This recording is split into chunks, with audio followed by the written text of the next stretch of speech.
"I have nowhere else to go," whispered the woman standing in the dark, and Nathaniel Calder would remember for the rest of his life that her voice did not break on the word go the way most voices would have. It simply stopped there, quiet and steady, as if she had already decided that whatever came next, she was not going to cry in front of a stranger on a train platform in a town she had never meant to visit. The wind off the Montana high plains that October night carried the first hard bite of the season, the kind of cold that arrives sometime after the harvest moon and does not properly leave again until April, and it moved through her thin traveling coat as if the coat were made of nothing at all. Nate stood there with a coil of rope over one shoulder and a sack of nails from the mercantile balanced against his hip, having come into Prairie Hollow that afternoon for supplies and the week's mail, and he had not expected, when the westbound freight slowed at the water tower instead of the depot 2 miles on, to see a woman climb down from between two freight cars, alone, with a single leather valise. In a town where the train was not even supposed to stop, she had gotten off at the wrong station. That was the plain truth of it, though it took her explaining twice before Nate understood what she meant,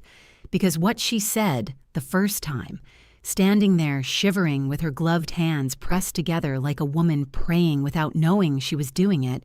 was simply that she could not go back, and what she meant by that took considerably longer to untangle than the geography did. The geography was almost embarrassingly ordinary. She had boarded a train in Boston 4 days earlier, believing, from a schedule she had read too quickly in a panic she was still ashamed of, that it would carry her all the way to a town called Larkin's Ford, where she had a second cousin she had met exactly once, at a funeral 9 years before, and who she was gambling would take her in without asking many questions. Somewhere around the Dakota line she had understood her mistake. Somewhere around the Montana line, she had understood that going back to correct it meant going back through towns and depots where a man with enough money to hire eyes in every direction might already have people watching the platforms. And so, when the freight slowed unexpectedly at a water tower outside a town whose name she did not even know yet, she had done the only thing that made sense to a woman who had not slept properly in 4 nights. She had climbed down into the dark and decided to simply be wherever she had landed. "Ma'am," Nate said, and his voice came out rougher than he intended, because he was a man who spoke perhaps 40 words on an average day, and this situation called for considerably more than that. "There's nothing out here but the water tower, and about a half-mile of nothing before you hit Main Street. You can't stand out here." He set the sack of nails down in the frozen grass without quite deciding to, the way a man sets down whatever is in his hands when his hands are suddenly needed for something else, and he took a step closer, close enough to see that she was younger than he'd first guessed, maybe 23 or 24, with a face that had clearly been raised somewhere with good soap and warm rooms and people who did not let her go hungry, and eyes that were doing the particular arithmetic of a person deciding, in real time, how much truth a stranger could be trusted with. "I'm not looking to trouble you," she said, drawing the valise up against her body the way a person holds the one thing they still have left. "I only need to know if there's a room to let somewhere in that town, and I'll pay for it honestly, and I won't be any bother beyond that." Nate looked at her hands, ungloved for a moment as she shifted the valise, and saw that they were shaking, and not only from the cold, and something in him that had gone quiet 2 years earlier. Some old instinct toward looking after a person who plainly needed looking after stirred without his permission. "There's a boarding house on 2nd Street, he said. "Josephine Hart runs it. Decent woman, decent rooms. I'm headed that direction myself. I'd be obliged if you'd let me walk you, ma'am. It isn't a night for a lady to be out here alone, Water Tower or Main Street, either one."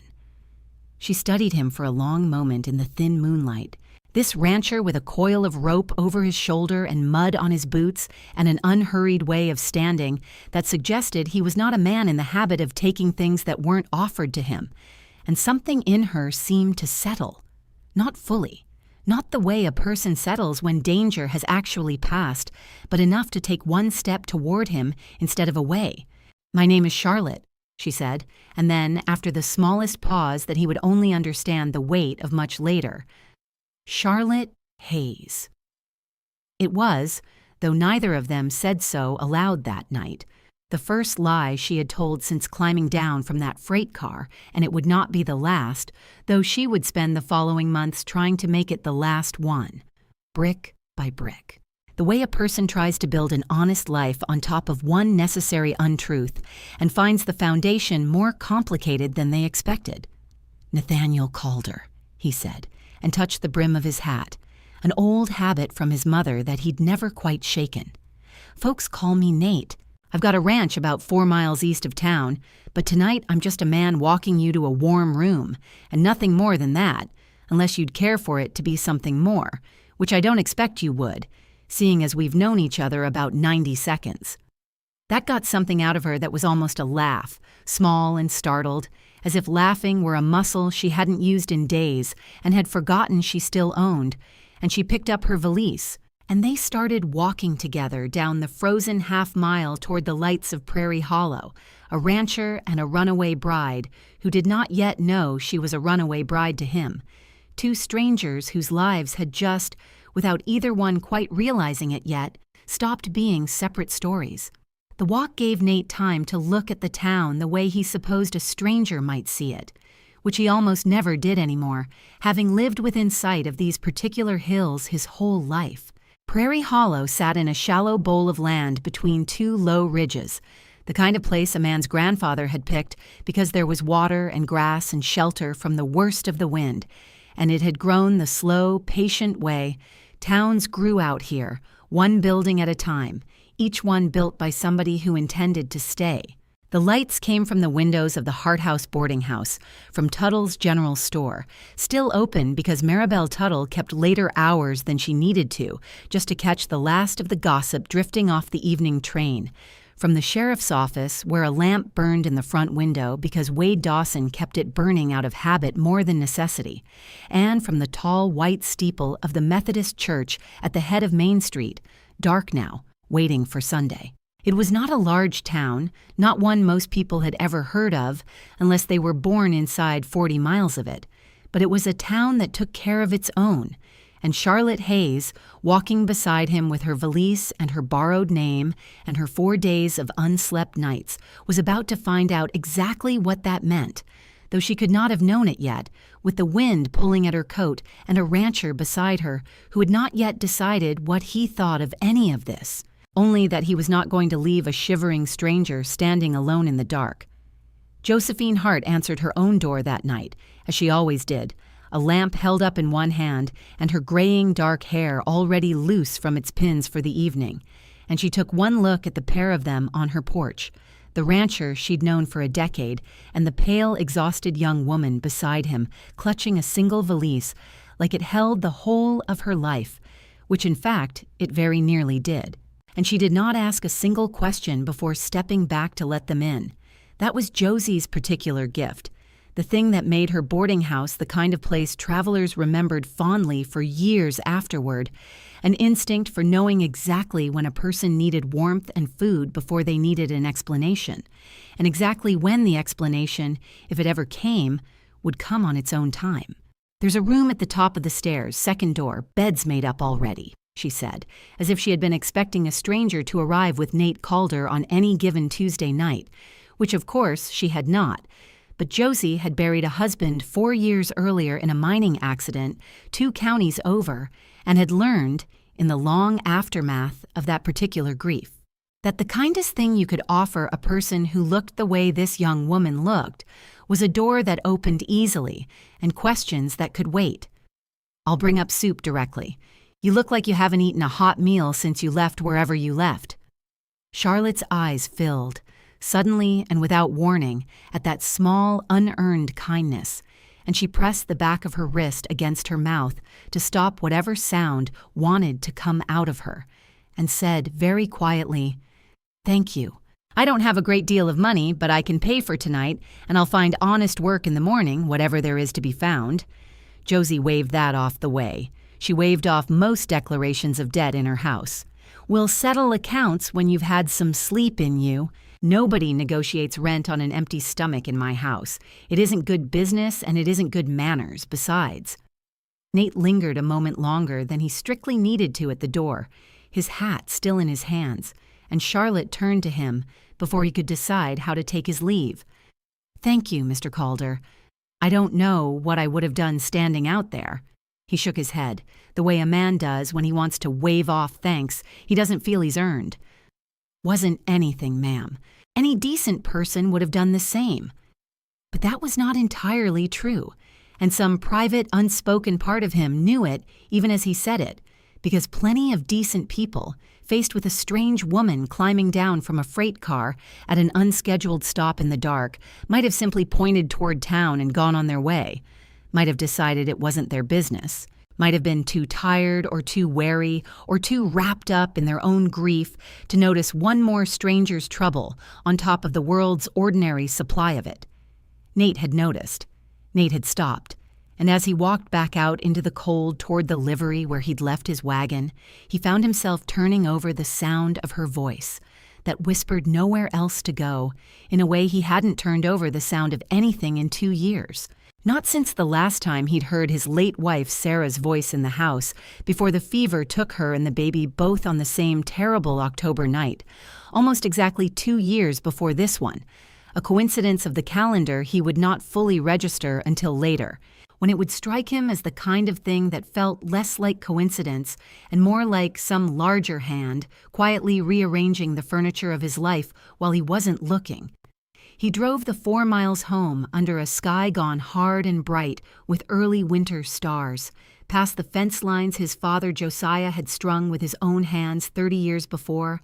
past the turnoff to Roy Buford's spread, where a single window still burned yellow though it was well past 9 o'clock, and up the long rutted lane, to the house where his daughter Emma, 7 years old and sound asleep by now under Zeke Coleman's watchful eye, did not yet know that a stranger had walked into Prairie Hollow that night, who would, before the snow melted the following spring, become the second most important person in her small world. Nate unhitched the team in the dark, working by feel the way a man does after 15 years on the same piece of ground, and stood for a moment in the cold silence of his own yard, looking back toward the faint glow of town on the horizon, and found himself saying, to no one, to the stars, to the ghost of a woman 2 years gone, who he still talked to sometimes when the house got too quiet. "Well, Sarah, I don't rightly know what that was tonight." He did not get an answer, not that night, but something in him, something that had been asleep since the fever broke 2 Octobers back and left him alone in a house too big and too quiet for one man and one small girl, had woken up on that frozen half-mile of road between the water tower and the boarding house, and it would not go back to sleep again, no matter how hard the winter that followed tried to make it. Charlotte slept 14 hours that first night in the Hart House, a sleep so deep and dreamless that when she finally woke to gray morning light through unfamiliar curtains, it took her a full, confused minute to remember she was not in her own bed in Boston, not in the tall, narrow house on Chestnut Street where she had slept every night of her life until 4 nights ago, but in a small, clean room in a boarding house in a Montana town she'd arrived in entirely by accident. She lay still for a while, listening to the unfamiliar sounds of a strange house waking up around her. Footsteps on stairs, the clatter of a stove being fed, a rooster somewhere close by announcing the morning with more enthusiasm than the morning had earned, and she found herself doing the thing she had done every morning since Boston, which was to lie very still and take inventory of her own body to confirm that she had, in fact, escaped. That this was not a dream from which she would wake to find herself back in her father's parlor with Harlan Voss's ring already fitted to her finger and the wedding only hours away. She would tell Josie the whole of it eventually, though not that first morning and not all at once even when she did. What she offered instead, over a breakfast of eggs and biscuits that Josie set in front of her without being asked twice whether she wanted more, was the careful, edited version she had already begun rehearsing on the long train ride west, the version with the true bones and the dangerous details filed away. She was a widow, she said, a young widow from back east, and her husband's family had not treated her kindly after his death, and she had decided to make a fresh start somewhere far enough away that the past could not easily follow her. It was, in its way, not entirely a lie. She had buried something in Boston 4 nights ago, even if it was not a husband but a version of her own future she had been raised from birth to accept without complaint. And the grief in her voice when she spoke of it, careful and threadbare as her explanation was, came from somewhere real enough that Josie did not press for details she sensed the girl wasn't ready to give. "Prairie Hollow's a good town for starting over," Josie said instead, refilling Charlotte's coffee. "We've had our share of folks arrive here with more behind them than they cared to talk about. Nobody in this town's going to ask you to account for every year of your life before you walk through my door, provided you're honest with the people who take you in from here forward. That much I will ask of you, because that much I ask of everybody." It was gentler than an interrogation and firmer than idle kindness, and Charlotte understood, sitting there with her hands wrapped around a coffee cup in a strange kitchen, 4 days and 1,800 miles from everything she had ever known, that she had landed, by pure accident of a train slowing at the wrong water tower, in the care of a woman who would extend her trust generously and withdraw it completely the moment she felt that trust had been abused. She resolved, in that quiet kitchen, to earn it honestly in every way she could, even the ways that required a lie to protect the larger truth, and if there was a contradiction sitting uncomfortably inside that resolution, she was not yet strong enough, 4 days removed from the worst night of her life, to examine it too closely.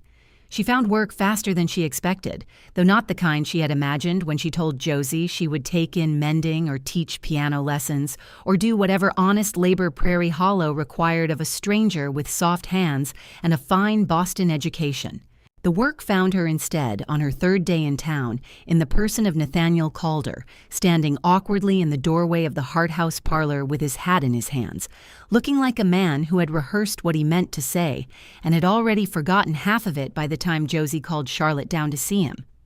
"I'll get straight to it, ma'am," he said, "on account of I'm not much good at working up to things sideways. My daughter's 7 years old and sharp as a tack, and I love her more than my own life. And since her mother passed 2 years back, I've had a string of women helping out with her in the house. And the latest one, Mrs. Pruitt, God bless her, went and married a widower from the Oregon country last month and left me short-handed with winter coming on. Mrs. Hart tells me you're an educated woman, reads and writes and does sums and I don't know what all else, piano I think she said. And I've got a girl who needs teaching and a house that needs running and I can pay a fair wage plus room and board out at the ranch. And I know it's a strange thing to ask a woman I met once in the dark by a water tower. But I'm asking it anyway. Because Emma needs somebody and you looked, if you don't mind me saying so, ma'am, like a woman who needed somewhere to be needed." Charlotte would think, many months later, about how strange it was that the truest thing anyone said to her in those first uncertain weeks in Prairie Hollow came from a rancher who claimed not to be good with words. She had needed, more than food or shelter or even safety, exactly that, somewhere to be needed, some proof that she was not simply a piece of property that had slipped its chain, but a person capable of being useful to someone for reasons that had nothing to do with the terms of a marriage contract her father had signed to settle his own debts. "I would be glad of the work, Mr. Calder," she said, and meant it more completely than she let her voice show. "I should tell you plainly, though, that I've never kept house for anyone but myself, and never taught a child anything beyond what my own governess taught me. So you may find you've hired less competence than you were hoping for." Nate's mouth did something that was almost a smile, the first she'd seen from him. "Ma'am, I've got 800 head of cattle and a 7-year-old who can talk the ears off a jackrabbit. And between the two, I promise you the cattle are the easier half of my day. You'll manage Emma fine. Anybody who can climb down off a moving freight train in the middle of the night without losing her nerve isn't going to be beaten by one small girl's opinions about her hair ribbons." The ranch, when she saw it for the first time from the seat of Nate's wagon 2 days later, her single valise tucked at her feet and her borrowed name, Charlotte Hayes, feeling heavier in her chest with every mile they traveled from town, spread out across a stretch of high golden grassland that took her breath in a way she had not expected. She had grown up believing the West was a hard, ugly, unfinished place. And what she saw instead, rolling out under a sky so wide and blue it seemed to have no edges at all, was a kind of beauty so different from the tidy brick elegance of Boston that it took her most of the ride to understand she was allowed to simply admire it without comparing it to home. The Calder Ranch house itself was a long, low structure of timber and fieldstone that Josiah Calder had built plank by plank over a decade, with a wraparound porch facing west so that whoever sat there in the evenings could watch the sun go down over the far ridge, and a barn behind it nearly as large as the house, and beyond that, fence lines running out toward the horizon, marking off pasture that had taken 3 generations of Calders to properly tame. Emma Calder was sitting on the porch steps when the wagon came up the lane, swinging her feet and clearly having been told to wait there, and clearly having found waiting nearly impossible, and she was up and running toward the wagon before Nate had even brought the team to a full stop, calling out, "Is that her, Papa? Is that the new lady?" With the particular unfiltered directness of a child who has not yet learned that grown-ups prefer their curiosity delivered more quietly. She had her mother's curling brown hair escaping in soft loops from a braid that had clearly been fought over that morning, and her father's steady gray eyes, and she looked up at Charlotte climbing down from the wagon with an expression of such open, hopeful appraisal that Charlotte felt something in her chest that had been clenched tight since Boston loosen, just slightly for the first time. "I'm Charlotte," she said, crouching down to something closer to the girl's level, an instinct she did not know she had until she was already doing it. "You must be Emma. Your papa tells me you know a great deal about a great many things." Emma considered this with tremendous seriousness. "I know all the state capitals except 2, and I know how to tell if a storm's coming by which way the cattle bunch up, and I know my letters, but Mrs. Pruitt said I write my S backward, and I don't see why it matters which way it faces as long as everybody knows it's an S." Charlotte, despite everything, despite Boston and Harlan Voss and 4 sleepless nights and a name that was not her own sitting uneasily on her tongue, found herself laughing, a real laugh, the first one that had come all the way up from somewhere honest in her since the night she climbed out her bedroom window with a single valise and a stolen hour's head start. "I happen to think you make an excellent point about the S," she said, "and I would be glad to hear your opinion on several other letters, if you'll show me around this ranch of yours first." Zeke Coleman watched this exchange from the barn doorway with the particular quiet attentiveness of a man who had spent 15 years reading the moods of the Calder household before anyone needed to explain them to him, and when Nate came to unhitch the team, Zeke said only, low enough that it wouldn't carry to where Emma was already towing Charlotte toward the chicken coop with the enthusiasm of a girl showing off a kingdom, "The child's been asking the Lord for a mama since her 5th birthday, Nate. You want to be careful how you introduce a woman into this house, because Emma's not going to see a governess. She's going to see a chance." Nate did not answer right away, working the buckles free with more attention than the task strictly required. And when he did answer, his voice had the careful, deliberate flatness of a man saying something he had already decided was true and did not entirely want to examine further. "She's here to teach Emma her letters and keep the house through the winter, Zeke. That's the whole of it." Zeke, who had known Nate's father before him and had buried more opinions in 15 years of quiet service than most men buried in a lifetime, said nothing further, only looked out toward the porch where Emma's laughter carried bright and clear across the yard, and went back to his work with the particular patient expression of a man who has learned that some truths announce themselves in their own time, and no amount of a man's insisting otherwise changes the shape of what is already, quietly, beginning. To understand what Charlotte Danvers had run from, and why a woman raised in the comfort of a Chestnut Street townhouse would climb out a second-story window in the middle of the night with nothing but a valise and $23 sewn into the hem of her traveling coat, it is necessary to go back nearly a year, to a Boston autumn very different from the one that found her 4 days later stepping down onto frozen Montana grass. Edmund Danvers had once been a man of genuine, if modest, means, a partner in a shipping concern that had done well enough for 2 generations before Edmund himself, some 6 years earlier, had been persuaded by a smooth-talking associate to invest the greater part of the family's capital in a railroad venture running west through country that turned out to have considerably less silver in it than the surveyors had promised. The venture collapsed within 18 months, taking with it not only the invested capital, but, through a chain of guarantees and co-signed notes that Charlotte only fully understood much later, the shipping concern itself. By the time Charlotte turned 23, her father was a man drowning quietly in debts he could not speak of at his own dinner table, debts that had, through circumstances she would spend a long time untangling, come to be held very largely by one man. Harlan Voss had not started as her father's enemy. He had started, in fact, as something worse in its way, a friend, a man who had known Edmund Danvers for 2 decades through business circles and church socials and the particular tight orbit of Boston's merchant class, a man who had extended credit to a struggling friend with what appeared, on the surface, to be genuine goodwill, and had done so. Charlotte came to understand only in the final terrible months before the wedding was to take place, with a patience that was not goodwill at all, but a kind of long, deliberate hunting.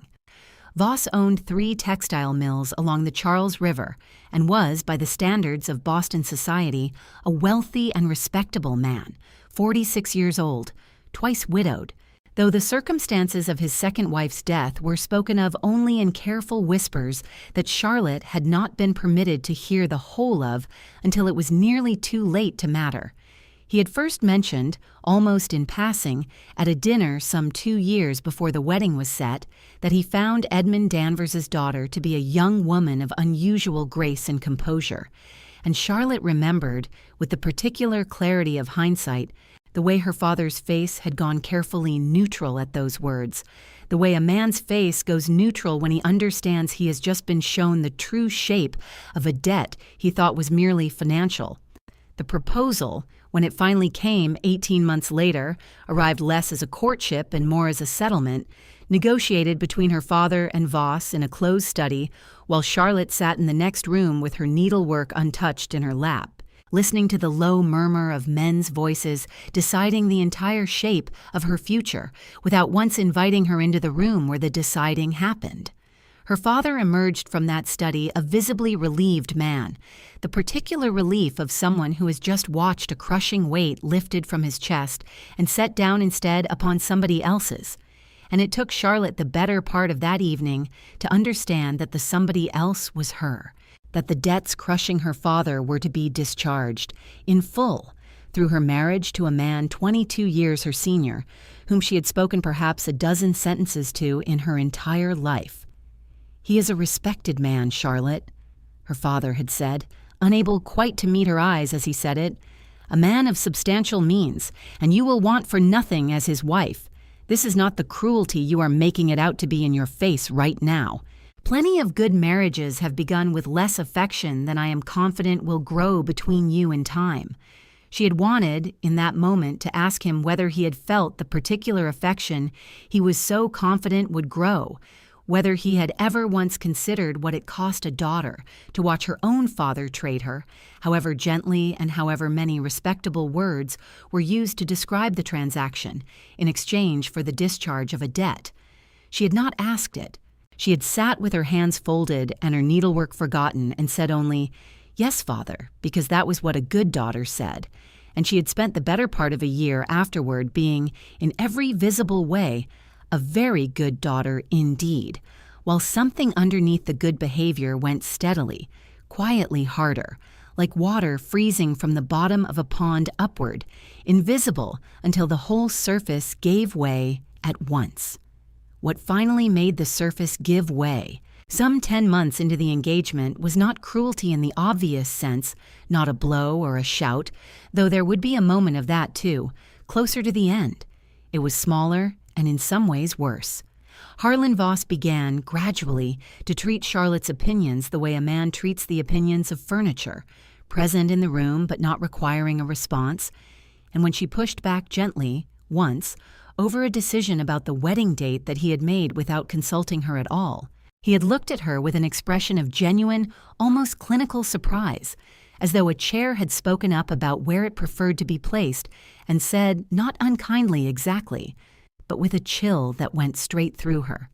"Charlotte, my dear, I did not ask your father for a partner in conversation. I asked for a wife who understands her role, and I confess I had rather hoped you understood it better than this." It was, she would tell herself later, not even the worst thing he ever said to her, but it was the first thing that made her understand with total clarity what the entire remaining shape of her life would feel like if she went through with the wedding scheduled for the last Saturday in October. She would be furniture with a ring on it. She would be a debt, discharged and filed away, living in a fine house on Commonwealth Avenue and wanting, as her father had promised, for nothing material at all, while wanting, in every other sense that mattered, for everything. The final incident, the one that put the plan into motion in earnest, happened 3 weeks before the wedding, when Voss came to the Danvers house for dinner, and Charlotte, worn thin by months of swallowed protest, made the mistake of expressing, mildly, a preference that the household staff in her future home be permitted to keep their positions rather than be replaced wholesale with Voss's own longtime servants. A small thing, a kindness toward people she did not even know yet but felt some obligation toward as their future mistress. Voss had set down his wine glass with a precision that was somehow more frightening than if he had slammed it, and said in front of her father, in a voice gone flat and cold in a way she had not heard from him before, that she would do well to understand before the wedding and not after it, that decisions regarding his household were his to make, and that a wife who could not grasp so simple a boundary might find married life considerably less comfortable than she was currently imagining. He had not raised his voice. He had not touched her. But something in the particular stillness with which he said it, the absolute certainty that he was owed obedience and that any failure to provide it would be met with consequences he did not need to spell out, told Charlotte everything she needed to know about the 20, 30, 40 years that stretched out in front of her if she walked down the aisle of Trinity Church on the last Saturday in October. She went up to her room that night and did not sleep, and by the time the sun rose, she had made a decision that had been building, brick by silent brick, for the better part of a year, and had begun in the careful, methodical way she approached everything to plan her escape. She told no one, not even her closest friend, a young woman named Cornelia Ashby who had been at school with her and who Charlotte loved dearly but did not trust to keep so dangerous a secret once Voss's people began asking questions, as she knew they would. She sold a pair of pearl earrings, a gift from an aunt, to a discreet jeweler 2 streets from her usual haunts, and combined the proceeds with what remained of her modest personal allowance to arrive at $23. Which she sewed carefully into the hem of her traveling coat over the course of 3 nights, working by candlelight after the household had gone to sleep.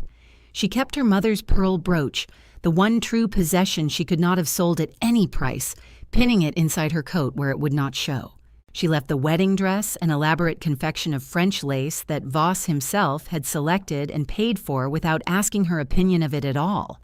hanging in her wardrobe exactly where it belonged. A piece of theater costume for a role she had decided, in the small hours of a night 4 days before this one, that she would not be playing. And on the night before the wedding, with the house full of relatives arrived early for the ceremony, and her father sleeping, the sound sleep of a man who believed his troubles were finally, mercifully behind him, Charlotte Danvers climbed out through the narrow window of the back stairwell, the one that let onto the roof of the kitchen extension and from there to the garden wall, and walked 3 miles in the dark to a station where she boarded a westbound train under a name that was not quite a lie and not quite the truth, Charlotte Hayes, her mother's maiden name borrowed for the occasion, and did not look back at the city of her whole life even once, because she understood, with the particular clarity of a person who has just burned the only bridge she has, that looking back was a luxury reserved for people who still had somewhere to return to, and she no longer did. She thought of her father sometimes, in the quiet moments at the Calder ranch, when Emma was occupied with her letters, and Nate was out working the herd, and the thinking was complicated in ways she did not entirely understand herself.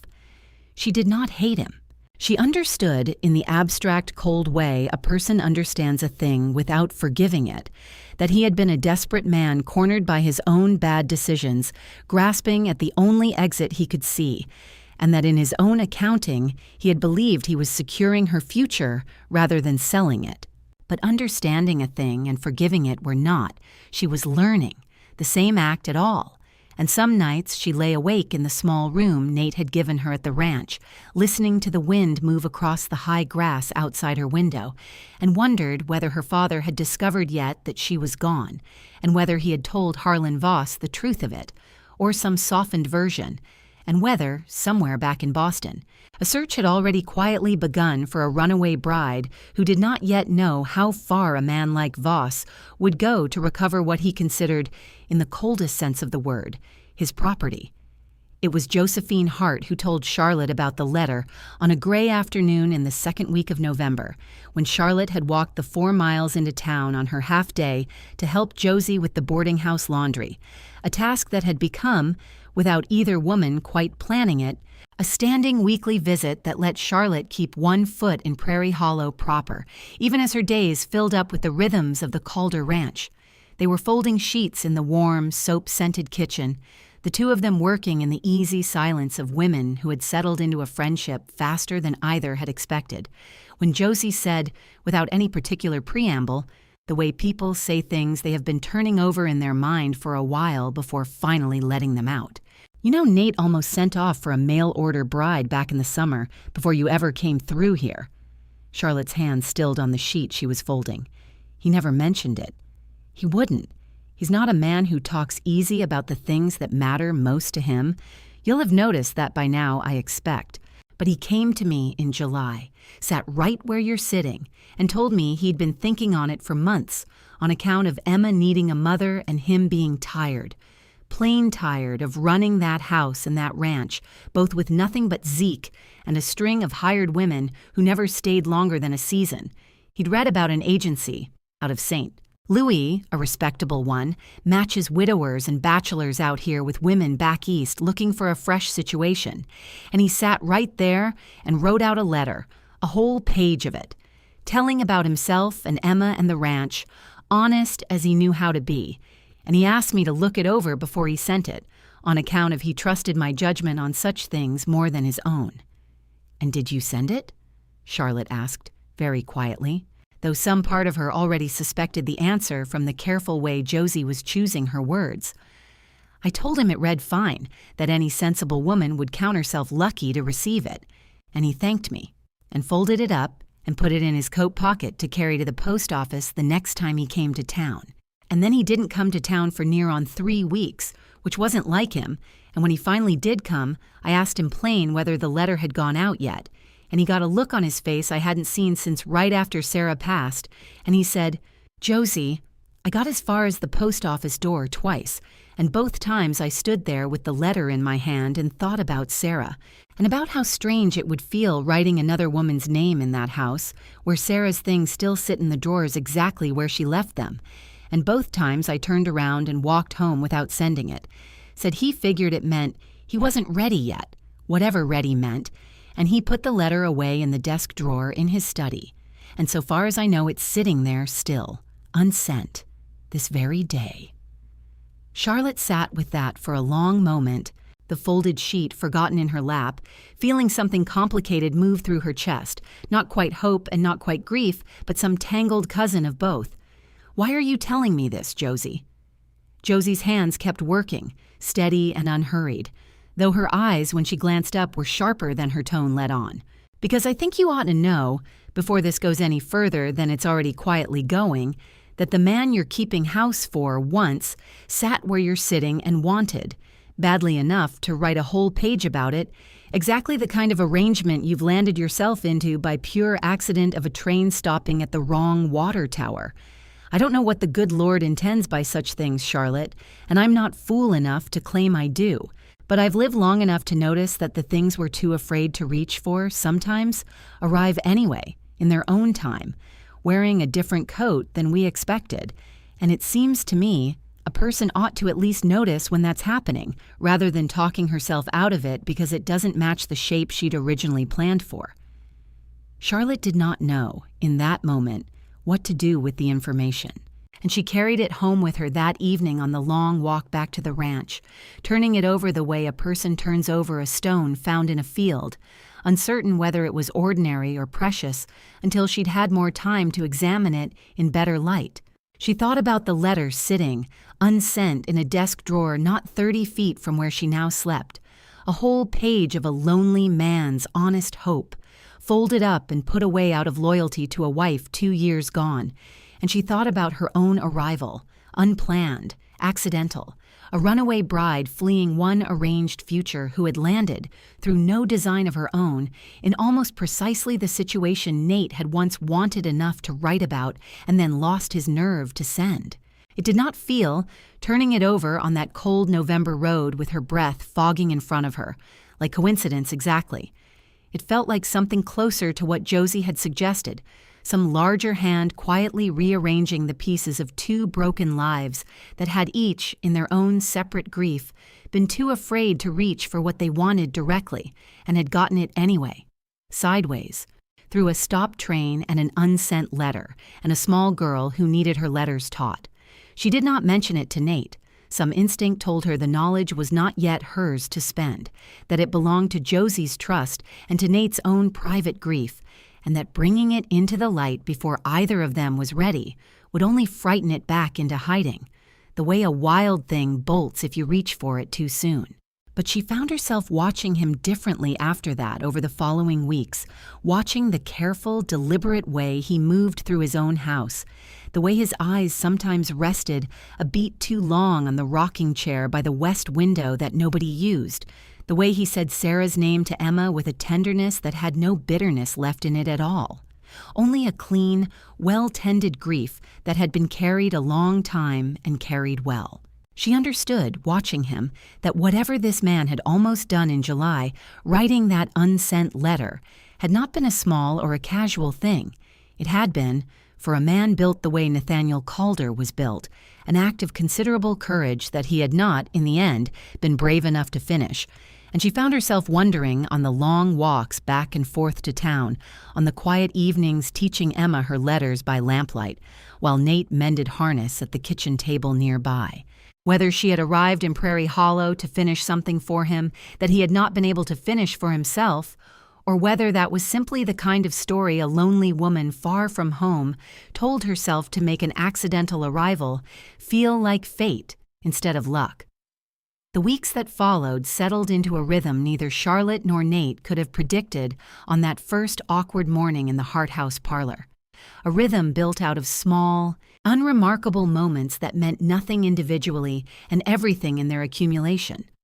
Charlotte rose before dawn, as she had never once done in Boston, where a maid had lit her fire and laid out her clothes, and she found, to her own quiet surprise, that she liked the discipline of it, like kneading bread dough in the gray pre-dawn light while the house was still quiet, like the particular satisfaction of a fire built correctly and a kitchen that ran smoothly under her hands even though she had never run one before in her life. She burned the first week of suppers badly enough that Zeke, with the diplomatic tact of a man who had learned long ago how to correct without wounding, began appearing in the kitchen at 4 o'clock most afternoons with some quiet suggestion. A word about the damper on the stove, offered so gently that Charlotte never once felt her pride bruised by the correction, only grateful for it. Emma's letters improved faster than her father had any right to expect, though the improvement had less to do with any particular teaching method and more to do with the simple fact that Emma would have learned to recite the entire Old Testament backward if it meant an hour of Charlotte's undivided attention, sitting close beside her at the kitchen table with a slate and chalk, Charlotte's patient voice walking her through letters that had defeated Mrs. Pruitt's more clipped instruction entirely. "You don't get cross when I write my S backward," Emma observed one afternoon, with the startling directness of a child noticing a kindness she had not previously had words for. "Mrs. Pruitt used to sigh." Charlotte considered this seriously, the way she had learned to consider all of Emma's observations, because the girl's mind, she was discovering, moved in ways that rewarded careful attention. "I don't get cross," she said, "because I don't believe a backward S means you're doing something wrong, Emma. I believe it means your hand hasn't yet decided which way it prefers to go, and it will decide in its own time, and there's no use rushing a decision that isn't ready to be made."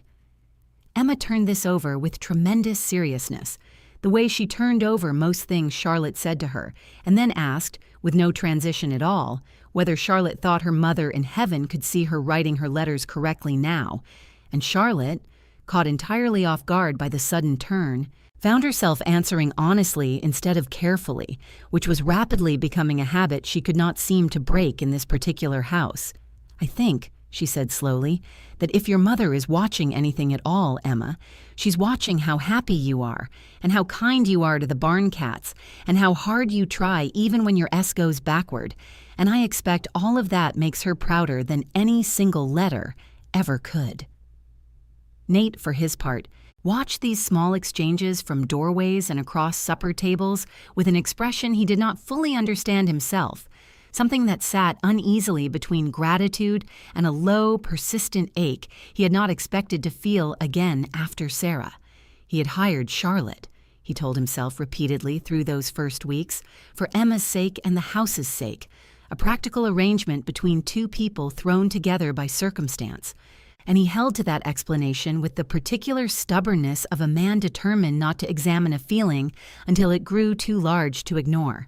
But he noticed things he had no practical reason to notice. He noticed that Charlotte hummed while she worked, quiet unconscious snatches of some hymn or parlor song, and that the humming stopped abruptly whenever she thought he'd entered the room, as though she were embarrassed by some private happiness she hadn't yet decided she was allowed. He noticed that she read to Emma at night in a voice that made even the dullest primer sound like an adventure worth having, doing different voices for different characters with a theatrical commitment that seemed entirely at odds with the careful, guarded woman who answered his own direct questions with such measured caution. He noticed most of all that the house itself had changed in some way he could not fully articulate, that the particular silence it had held since Sarah's death, a silence he had grown so accustomed to that he'd stopped registering it as silence at all, had been replaced by something with texture and warmth in it, the sound of Emma's laughter carrying differently now that there was a second woman's voice to laugh alongside it. And he found himself, some evenings, sitting on the porch after Emma had gone to bed, simply listening to Charlotte moving through the kitchen below and feeling something in his chest that he was not ready to name.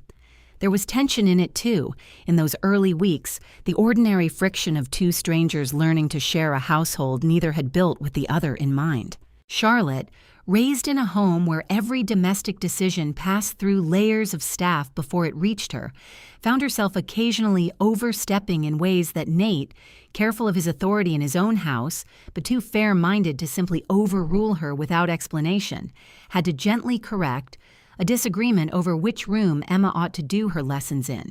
a misunderstanding about whether Charlotte was meant to manage the household accounts or simply the household itself, small frictions that resolved themselves through the particular diplomacy of two people who both, underneath their disagreements, wanted rather badly for the arrangement to succeed.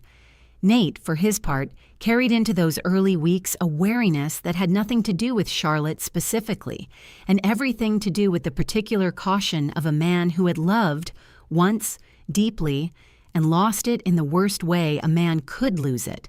and who had built, in the 2 years since, a careful set of walls around the parts of himself that used to open easily toward other people. He was polite to Charlotte. He was, in his own reserved way, kind to her.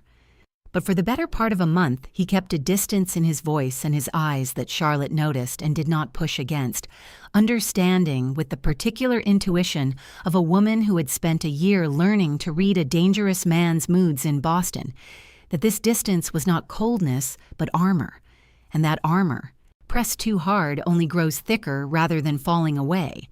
What began to soften it in the end was not any single dramatic moment, but the accumulation of small, ordinary ones, The way most real changes in a household happen, Charlotte would come to believe, not in a single decisive scene, but in 100 unremarkable Tuesdays that add up, almost without anyone noticing the addition, to something entirely new. It was Charlotte staying up past midnight one November evening to finish mending a shirt Nate needed for a cattle buyer's visit the next morning, when she could easily have left it for the morning and no one would have thought less of her for it. It was Nate, coming in from a long day chasing a fence break in the cold, finding supper still warm and waiting though he was 3 hours later than expected, and Charlotte sitting up with a lamp lit specifically so he would not have to eat alone in the dark. It was the evening Emma fell from the porch railing. She had been expressly forbidden to climb and split her lip badly enough to frighten everyone in the house. And Charlotte's hands, steady and sure despite her own visible fear, cleaning the wound and holding the child through her, crying with a competence that told Nate, watching from the doorway with his heart still hammering, that whatever this woman had been running from back east, whatever careful edited version of her past she had offered Josie and offered him, she had not been running from anything that made her weak. She'd been running from something that had tried and failed to make her small, and the woman who emerged from that failed attempt was steadier, in the moments that mattered most, than almost anyone he had known since Sarah. "You're good with her," he said that night, after Emma had finally cried herself to sleep with her split lip cleaned and bandaged and her stuffed rabbit tucked under one arm, and Charlotte, washing blood from her hands at the kitchen basin, looked up at him with an exhaustion that had something warm underneath it. "She's easy to be good with," Charlotte said. "She wants so plainly to be loved, Mr. Calder, that loving her back hardly requires any effort at all." Nate leaned against the doorframe, arms crossed, studying her in the lamplight with an expression she couldn't quite read. Most folks find effort in it somewhere.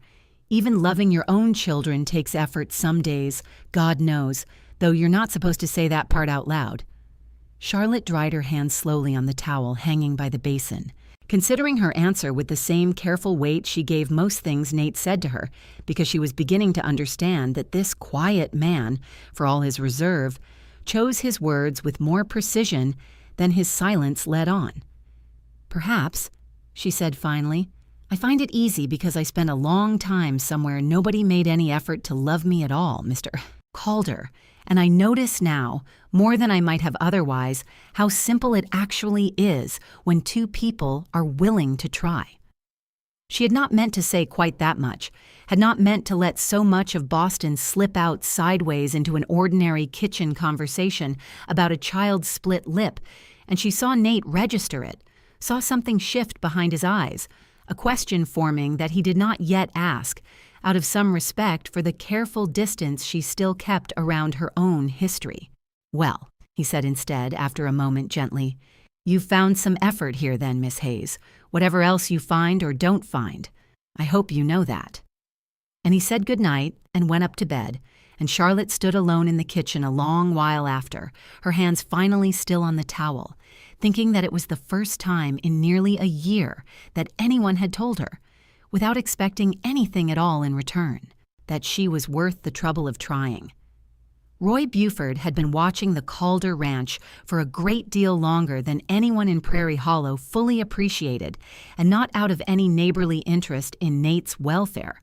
Buford's own spread lay just to the north, a tired, overworked stretch of land that had never carried the water Josiah Calder's had, on account of the Calder property sitting square atop a spring that fed a creek running clean and cold through both properties before it dried up entirely on the Buford side, a geographic accident of the valley's old riverbed that Roy's father had cursed for 30 years and that Roy himself had spent a decade trying to find some way around. He had offered, more than once over the years, to buy the northern 100 acres of Calder land that held the spring head,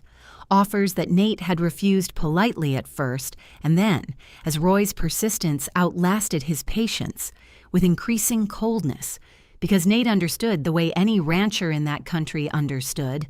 that a man who controlled your water controlled considerably more than the acreage the water sat on. Roy was 41 years old, broad through the shoulders in the particular way of a man who had done hard physical labor his whole life, without it ever quite translating into the prosperity he felt he'd earned by it, and he carried a grievance about that unfairness the way some men carry a limp, favoring it in every conversation, letting it shape the way he moved through the world. He had noticed Charlotte the very first Sunday she appeared at the Methodist church on Nate's arm. If arm was even the word for the careful, correct distance Nate maintained walking beside his hired governess up the aisle to the Calder family pew. And Roy had noticed, with the particular sharp attention of a man always looking for an angle, the way half the women in the congregation turned to whisper behind gloved hands at the sight of a strange, well-dressed young woman suddenly installed in Nathaniel Calder's household, and the way Nate's jaw had set, hard and protective, at the whispering, in a manner that told Roy considerably more about the true nature of that household than Nate likely intended to reveal. It was Maribel Tuttle, more than Roy himself, who did the early work of turning that whispering into something with teeth in it, though Maribel would have been genuinely wounded to hear it described that way, since she thought of herself not as a gossip but as a woman who simply took a healthy interest in the business of her neighbors, a distinction she drew with total sincerity and that almost no one else in Prairie Hollow drew quite so generously on her behalf. Maribel had run the general store for over 20 years, had buried one husband and raised 3 children largely on the strength of that store's modest profits, and had developed, over 2 decades of standing behind that counter, hearing every scrap of news that passed through town, an instinct for a story that she genuinely believed served the public good. Keeping folks informed, she called it, of things they ought reasonably to know about people living among them. "Nobody knows a thing about this Charlotte Hayes beyond what she's chosen to tell," she said to a cluster of women outside the store one crisp morning in late November, in a voice pitched to carry further than a private conversation strictly required. "Widow," she says. "Widow from where, exactly? What town? What was the husband's name, that nobody seems to have thought to ask? A woman arrives in the dead of night off a freight train that isn't even supposed to stop here, with one bag and no family writing to check on her, and inside 3 days she's living under Nathaniel Calder's roof alone with him and that little girl. And I don't say there's anything improper in it. Mind you, Nate Calder's a decent Christian man, and I'd never suggest otherwise. But decent Christian men have been fooled by a pretty face and a sad story before, and it wouldn't be the first time. And I only say we ought to know a little more about a woman before half this congregation starts treating her like she's already family." The whispering reached Charlotte in pieces, the way such things always do, filtered through Josie's careful, worried retelling and through the sudden coolness of a few church women who'd been friendly enough the first Sunday and considerably less so the third, and it landed on her with a particular, familiar dread, because she recognized in it an echo of the very thing she had fled Boston to escape, a world of people deciding, based on incomplete information and their own comfortable assumptions, exactly what a woman was worth and exactly what liberties that worth entitled them to take in judging her. She said nothing to Nate about it at first, ashamed in some way she couldn't fully explain even to herself, as though the suspicion aimed at her were a stain she had brought into his household rather than an injustice being done to her within it. But Emma came home from a Sunday school lesson in early December with red eyes and a stubborn set to her jaw that Charlotte recognized instantly as her father's, and admitted, only after considerable gentle prying, that another girl had repeated something her mother had said at supper, something about Papa's governess maybe not being who she claimed, and Emma had defended Charlotte so fiercely that she'd been sent to sit apart from the other children for the remainder of the lesson. That was the evening Charlotte finally told Nate, sitting across the kitchen table from him after Emma had gone up to bed still faintly sniffling, despite Charlotte's careful reassurance, that there was talk in town. Ugly talk about who she was and why she'd come, and she watched his face go through several things in quick succession. Surprise, then something harder that she recognized, with a small jolt as anger, though not directed at her.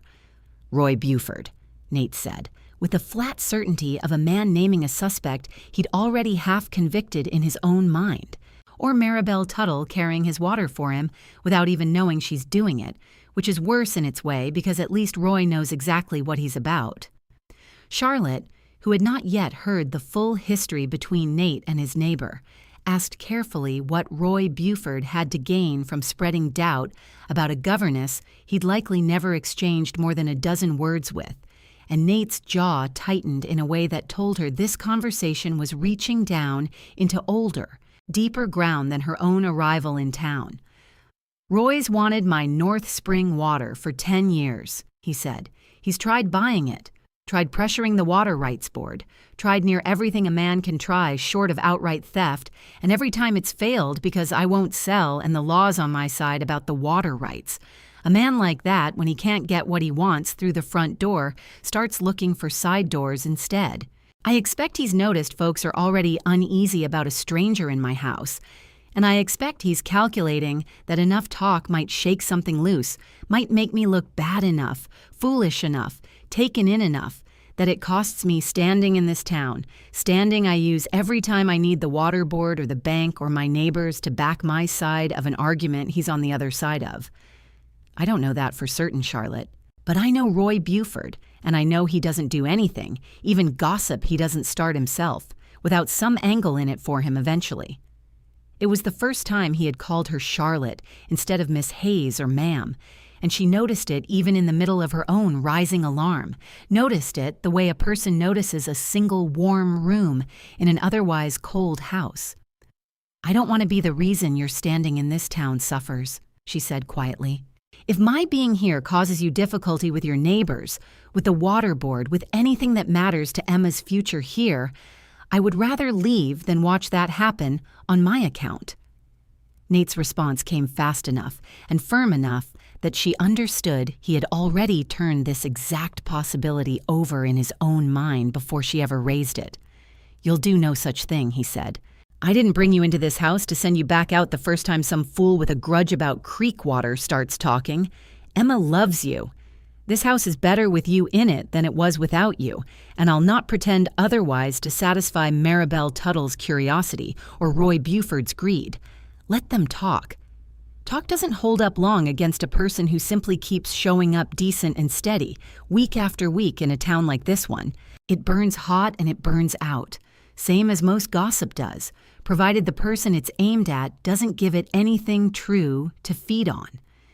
He said this last part carefully, watching her face as he said it, and Charlotte understood, with a small cold drop in her stomach, that he was leaving a door open, gently, for her to walk through if she chose, an invitation to tell him whatever truth the gossip might have accidentally brushed up against without knowing it. She did not walk through it that night. She was not yet ready, not with Roy Buford's shadow freshly fallen across the conversation, to hand her real name and her real history to a man who might, however kindly, decide the risk of harboring a runaway bride from a vengeful Boston industrialist was more than his daughter's household ought to bear. She thanked him instead, quietly, for his loyalty, and went up to bed with the weight of her own withheld truth sitting heavier on her chest than it had in weeks, and lay awake a long time, listening to the wind, wondering how much longer she could keep two entirely different women, Charlotte Hayes, the grateful governess, and Charlotte Danvers, the runaway bride, walking around inside the same increasingly tired body. The storm came in the second week of January, the way the worst storms in that country always seem to, with almost no warning beyond a metallic stillness in the afternoon air and a line of low gray cloud building fast along the northern ridge that Zeke pointed out to Nate before the wind had even picked up. "That's not an ordinary snow coming, Nate," he said, collar turned up against a cold that had not yet arrived but was already announcing itself. "That's a blizzard sky if I've ever seen one, and it's coming faster than I like." Nate had already been thinking the same, watching his cattle bunch up tight along the south fence line in the unmistakable pre-storm huddle, and he spent the remaining hour of daylight in a hard, focused scramble to get the stock as sheltered as the terrain allowed, hollering instructions to Zeke across the yard.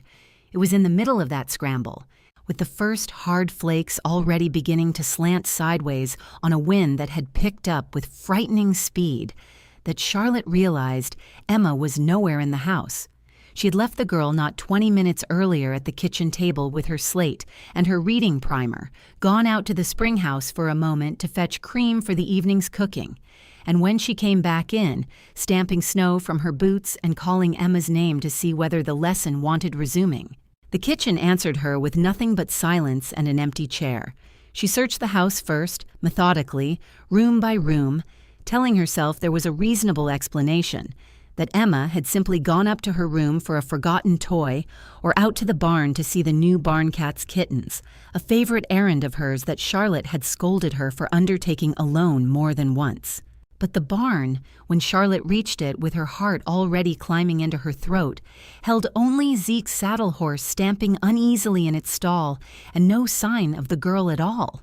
And it was there, in the barn's dim, straw-scented interior, with the wind beginning to howl in earnest outside, that Charlotte found the answer that turned her fear from ordinary worry into something closer to panic. Emma's small boot tracks led out the back of the barn, already softening at the edges under the falling snow, heading not toward the house, but out across the open pasture toward the low draw where, Charlotte remembered with a sick lurch, Emma had mentioned at breakfast that a sick calf had been bawling all morning, a calf Emma had grown fond of and had been forbidden more than once from visiting alone. She ran for the house first, screaming for Nate with a volume and a raw terror she had not known her own voice was capable of producing. And Nate came at a dead sprint from the corral, already reading the fear in her face before she'd gotten out more than Emma's name and gone.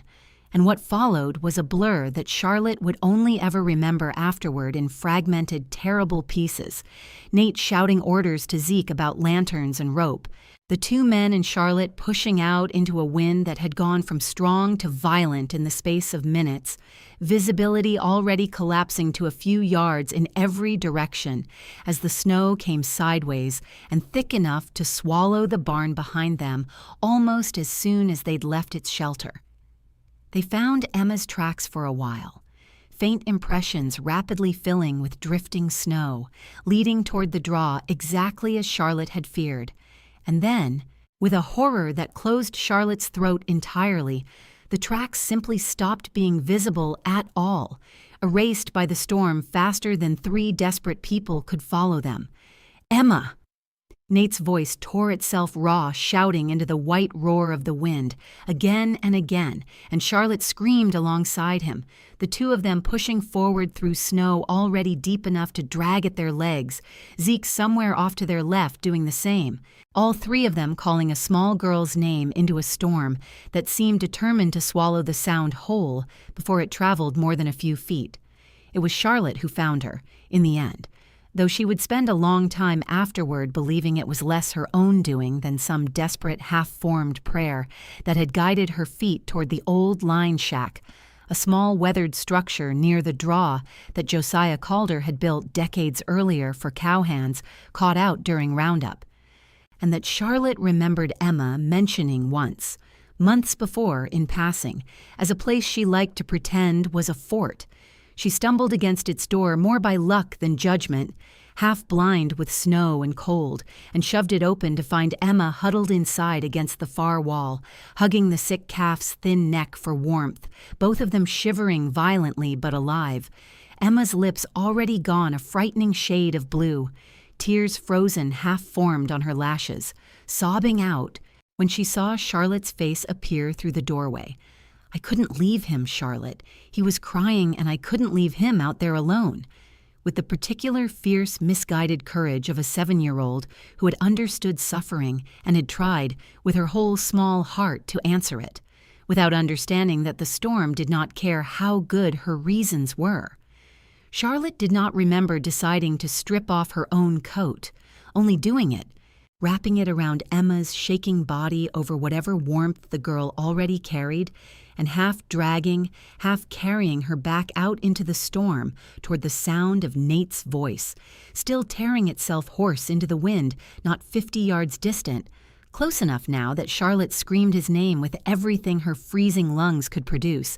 and heard, through the roar, his answering shout changed pitch entirely, from a father's desperate calling into something with pure animal relief, cracking through it as he came crashing through the white toward the sound of his daughter's crying.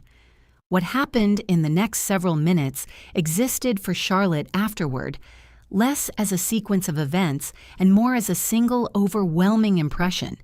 Nate's arms closing around Emma with a force that seemed likely to crush the breath from her small body, his own voice broken into pieces she'd never heard from him before. Thank God, oh Emma, oh baby girl, thank God. And then, turning to Charlotte with an expression that stopped her cold, even in the middle of the storm, seeing her without her coat, her lips as blue as Emma's had been, and hauling her against his other side with an arm that did not ask permission, half carrying both of them back toward the house through snow that had, mercifully, begun at last to slacken its worst fury, as if the storm itself had decided it had extracted enough terror from that particular hour and was willing to let them go.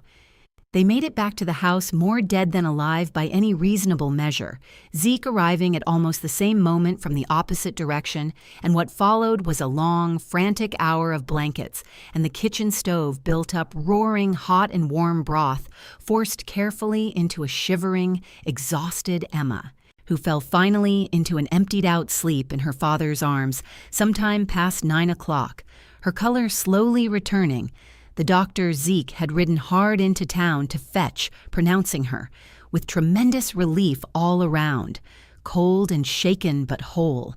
no lasting harm beyond what a warm week and her mother's old quilt could mend. It was well past midnight before Nate and Charlotte found themselves alone in the kitchen. Emma finally settled into her own bed with Zeke posted, by his own insistence, in a chair just outside her door for the remainder of the night, and the two adults sat across from each other at the same table where Nate had once told her, gently, that talk didn't hold up long against a person who kept showing up decent, both of them still wrapped in blankets, both of them still trembling faintly with the aftermath of terror the body takes hours to fully release. "You took your coat off," Nate said finally, his voice rough, not quite steady. "In that wind, you took off your own coat and gave it to her." Charlotte looked down at her hands, raw and reddened from the cold, unable quite yet to look at him directly. "She was colder than I was. It wasn't a decision, Nate, not really. It was just the only thing that made any sense in that moment." Nate was quiet for a long moment, and when Charlotte finally looked up, she found him watching her with an expression that had nothing careful or guarded left in it at all. The last of whatever armor he had been maintaining since October apparently burned away entirely somewhere out in that storm. "I've been telling myself for 2 months," he said slowly, "that what I hired was a governess for my daughter and a housekeeper for my home, and that whatever else I felt watching you move through this house was just gratitude or loneliness or some confusion a man's allowed after 2 years alone. I don't believe that anymore, Charlotte. I watched you run into a blizzard without your own coat to save my daughter, and I understood, standing out there half out of my mind with fear, that I wasn't afraid of losing a governess. I was afraid of losing you, plain and simple, in a way that has nothing to do with what you do for this household and everything to do with who you are inside it." Charlotte's eyes filled, hot and sudden, and she pressed the back of her hand against her mouth the same way she had on Josie's porch back in October, except this time the feeling underneath the tears was not grief, but something so full and frightening in its hope that she could barely give it a name. "Nate," she whispered, "there are things about me you don't know, things I haven't told you that I'm afraid, if you knew them, would change how you're looking at me right now." Nate reached across the table, slowly, and took her raw, reddened hand in both of his, warming it between his palms with a gentleness that undid something in her chest completely. "Then tell me," he said quietly, "whatever it is, Charlotte, tell me now, tonight, while I've got nothing left in me but the truth of what I just felt out there in that storm. I'd rather know the whole of you and choose you anyway than keep loving half a story and calling it enough." She told him all of it that night, sitting at the kitchen table with their hands still joined and the fire burning low, and she told it in order, the way she had never quite managed to tell it even to herself in the 2.5 months since she'd climbed down off that freight car, starting with her father's debts and the railroad venture that failed and the slow, terrible understanding that had crept over her across a year of engagement to a man 22 years her senior, who thought of a wife the way he thought of a mill, a piece of machinery to be maintained rather than a person to be known. She told him her real name, Charlotte Danvers, and watched him absorb it without flinching, watched him hold on to her hand rather than release it, which she had feared, without quite admitting the fear to herself, might be exactly what happened the moment the name Hayes turned out to be a costume. She told him about Harlan Voss, about the wedding dress left hanging in her wardrobe on Chestnut Street, about climbing out through the narrow stairwell window the night before her own wedding with $23 sewn into her coat, hem in her mother's pearl brooch pinned where it wouldn't show, and about the trembling uncertainty of not knowing, even now, whether her father had told Voss the truth of where she'd run, or whether Voss's money and his pride and his particular cold insistence on retaining what he considered his own would eventually purchase enough information to find her. "He is not a man who loses gracefully," she said, her voice steadier now than she expected it to be, some old fear finally finding its way out into open air where it could be examined rather than carried silently. "I don't know what he'll do if he learns where I am, Nate, and I have to tell you honestly that I don't know what it might cost you and Emma to have harbored me, if it ever comes to that. A man like Voss doesn't think in terms of right and wrong. He thinks in terms of what belongs to him and what doesn't yet, and he has spent a great deal of money in his life ensuring that the second category eventually becomes the first." Nate listened to all of it without interrupting, his thumb moving slowly, absently, across the back of her hand the whole time, and when she finally finished, when the whole shape of the last year of her life sat exposed on the kitchen table between them, he was quiet for a long moment. And then he said something that she would carry with her, she suspected, for the rest of whatever life came after this one. "Charlotte Danvers," he said, testing the name gently, as though trying it on for the first time and finding it fit the woman he already knew perfectly well. "You climbed off a moving freight train alone in the dark, rather than marry a man who treated you like furniture. You learned to run a household and teach a child her letters and bake bread that doesn't burn, all from nothing, in less time than most folks take to settle into a new town at all. You ran into a blizzard tonight without your own coat because a scared little girl needed warmth more than you did. I don't know what kind of coward this Voss thinks he's chasing, but I promise you, whatever he's picturing, it isn't the woman sitting across this table from me right now. And I'll tell you plain, Charlotte, if he ever does come looking, he's going to find out that Prairie Hollow takes considerably better care of its own than Boston apparently ever took of you." It was not a proposal. Not yet. Not that night. Both of them understanding without needing to say it aloud that there was too much still unsettled, too much fear still sitting in Charlotte's chest about what a man like Voss might do if he found her. For a declaration of that size to be made honestly in the middle of a January midnight with the whole household still recovering from terror. But it was, Charlotte understood as she finally climbed the stairs to her own bed sometime past 2 in the morning. Something almost as significant, a full and total knowing between two people who had chosen, deliberately, eyes open, to keep choosing each other anyway, and she slept that night, for the first time since Boston, without the particular tight, guarded coil in her chest that had accompanied every single night since her escape, because for the first time since climbing out that stairwell window, she was not carrying her secret alone. The change in Maribel Tuttle, when it came, arrived from an entirely unexpected direction, and it began, of all things, with the blizzard itself. Word of Emma's rescue traveled through Prairie Hollow with the particular speed small towns reserve for their most dramatic news, and by the time Charlotte made her next Wednesday trip into town, nearly 2 weeks after the storm, the story had grown, as such stories do, into something larger and more vivid than the actual frightened, freezing hour it had been. a tale of a young governess who had stripped off her own coat in a howling blizzard to save a rancher's daughter, running half-blind through drifts that had, by the time the story reached its fifth or sixth retelling, grown to heights that would have buried a grown man. Marybelle Tuttle heard 3 different versions of it over the course of a single morning behind her counter, and something in the accumulated weight of those retellings did what weeks of Nate's quiet defense and Josie's steady loyalty had not quite managed to do on their own. It cracked open the careful architecture of suspicion Marybelle had been building since October, because Marybelle Tuttle, whatever her faults, was not a woman who could hold on to doubt in the face of a story that plain and that brave. She caught Charlotte outside the store that Wednesday, bundled against the cold with a basket of goods for the ranch's pantry, and stopped her with a hand on her sleeve that was, for once, entirely without its usual searching sharpness. "I owe you an apology, Miss Hayes," Marybelle said, and Charlotte noted, with a small complicated pang, that the town still knew her by that name, a fact that would need addressing eventually, but not, she decided in that instant, standing in the cold with Marybelle's genuine remorse plain on her face, not this particular morning. "I've spent 2 months treating you like a puzzle I hadn't solved yet instead of a person deserving the same fair welcome I'd give anybody else who'd come through this town looking for a fresh start.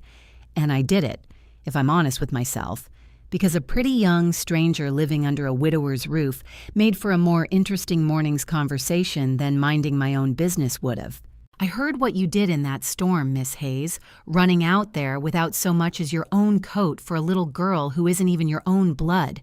And I thought to myself, Marybelle, a woman who does that isn't hiding anything worth this town's suspicion. Whatever brought you here, whatever you haven't told us, I expect it's your business and nobody else's, and I mean to tell anybody who still wants to whisper about it that they'll have to find themselves a new audience, because I'm done providing one." It was, in its way, a turning point as significant as anything that happened in the kitchen with Nate that same storm-shaken night, because Marybelle Tuttle's good opinion carried weight in Prairie Hollow that no private declaration between 2 people falling in love could match. And within a week of that conversation outside the general store, the last of the cool distance that had crept into a few church pews and a few careful smiles thawed considerably faster than the snow itself,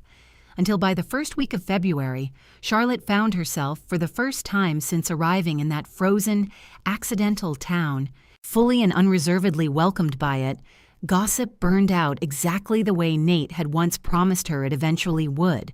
provided the person it targeted kept showing up decent and steady long enough for the town to notice. She did not know, standing in the thin February sunlight outside Tuttle's store with an armful of dry goods and a lightness in her chest she had not felt in over a year, that the peace she had finally found in Prairie Hollow was about to be tested by something considerably more dangerous than small-town gossip, that 400 miles to the east, in a Boston study very much like the one where her marriage had first been negotiated without her, Harlan Voss had just received a telegram from a hired detective containing 3 words that would set the whole of the coming spring's trouble into motion. Found her. Montana. There was one more thread of that winter worth telling before the story moves on to spring, because it explains something about Zeke Coleman that mattered a great deal to how the whole household came together in the end. Zeke had watched other women pass through the Calder household in the 2 years since Sarah's death, each arrangement ending within a season, and he had learned to keep a careful, guarded distance from whoever occupied the household's spare room, unwilling to let his own hope or Emma's invest too deeply in something that experience had taught him rarely lasted. He kept that same distance from Charlotte through her first month at the ranch, polite but guarded, and it was not until the night of the blizzard, watching her stumble out of the whiteout, half frozen with Emma wrapped in her own sacrificed coat, that his reserve finally gave way. In the exhausted hours afterward, he found her alone in the kitchen scrubbing blood and cold from her chapped hands, and said in his plain, unhurried way, "Miss Hayes, I buried my own Delia 11 years back, and I know something about a house that's lost its center trying to find its way to a new one. I never let myself hope past the first month with the others. I'm letting myself hope now. I don't offer that easy. and I don't offer it unless I mean it clear through." It was, Charlotte understood, even through her exhaustion that night, as significant a welcome as anything Nate himself had offered her. And from then on, Zeke became one of the fiercest quiet defenders of her place in the household, the one who made sure, through a dozen small, unspoken kindnesses, that she never labored there alone. He stood, that April wedding day, near the very front of the church, and when Reverend Pratt pronounced the couple married, it was Zeke's broad, unguarded smile that Charlotte found herself searching for and finding first among the whole joyful crowd.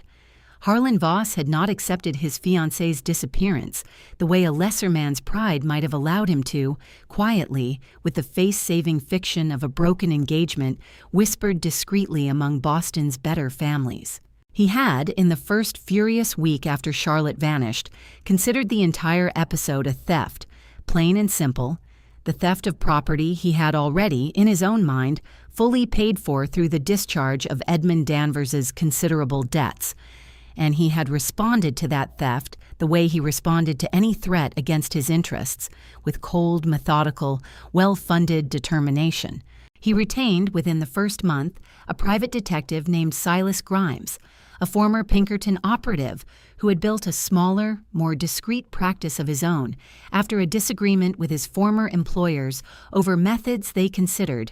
even by the loose standards of the trade, somewhat beyond the pale. And Grimes had spent the following weeks working the patient, unglamorous angles of his profession. Train station clerks paid for their memories. Telegraph operators paid for copies of messages that ought to have remained private. Boarding houses along likely routes west visited and questioned under a variety of invented pretenses. It took Grimes nearly 3 months to narrow the search to Montana territory, working backward from a single half-remembered detail. A station agent in the Dakota country who recalled, for a price, a young woman matching Charlotte's description, asking, in a voice trying too hard to sound casual, about connections further west, and from there, Grimes had worked town by town, wiring ahead to contacts and hired informants in a dozen small stations, until a telegraph operator in a town neighboring Prairie Hollow paid handsomely for the information and untroubled by any particular loyalty to a stranger he'd never met, mentioned that a young governess of the right age and description had turned up rather suddenly back in October, employed by a local rancher, going by the name of Hayes. Voss received the news in his Commonwealth Avenue study on a bitter February evening, and the satisfaction that moved through him upon reading Grimes's telegram was not, Grimes would later note in his own private accounting of the man, the satisfaction of a jilted lover reunited with a lost affection. It was the colder, more specific satisfaction of a man recovering an asset he had considered wrongfully removed from his possession, and he instructed Grimes, in a follow-up wire sent that same night, to proceed to Prairie Hollow directly, to confirm the woman's identity beyond doubt, and to determine, with particular care, what leverage existed in the situation, whether legal, financial, or otherwise, that might be brought to bear in compelling her return, or failing that, in punishing whoever had assisted her escape severely enough that the lesson would not be forgotten by anyone who heard of it. Silas Grimes arrived in Prairie Hollow on a raw morning in the first week of March, the last hard grip of winter still lying heavy over the valley, though the first thin promise of thaw had begun showing at the edges of the drifts,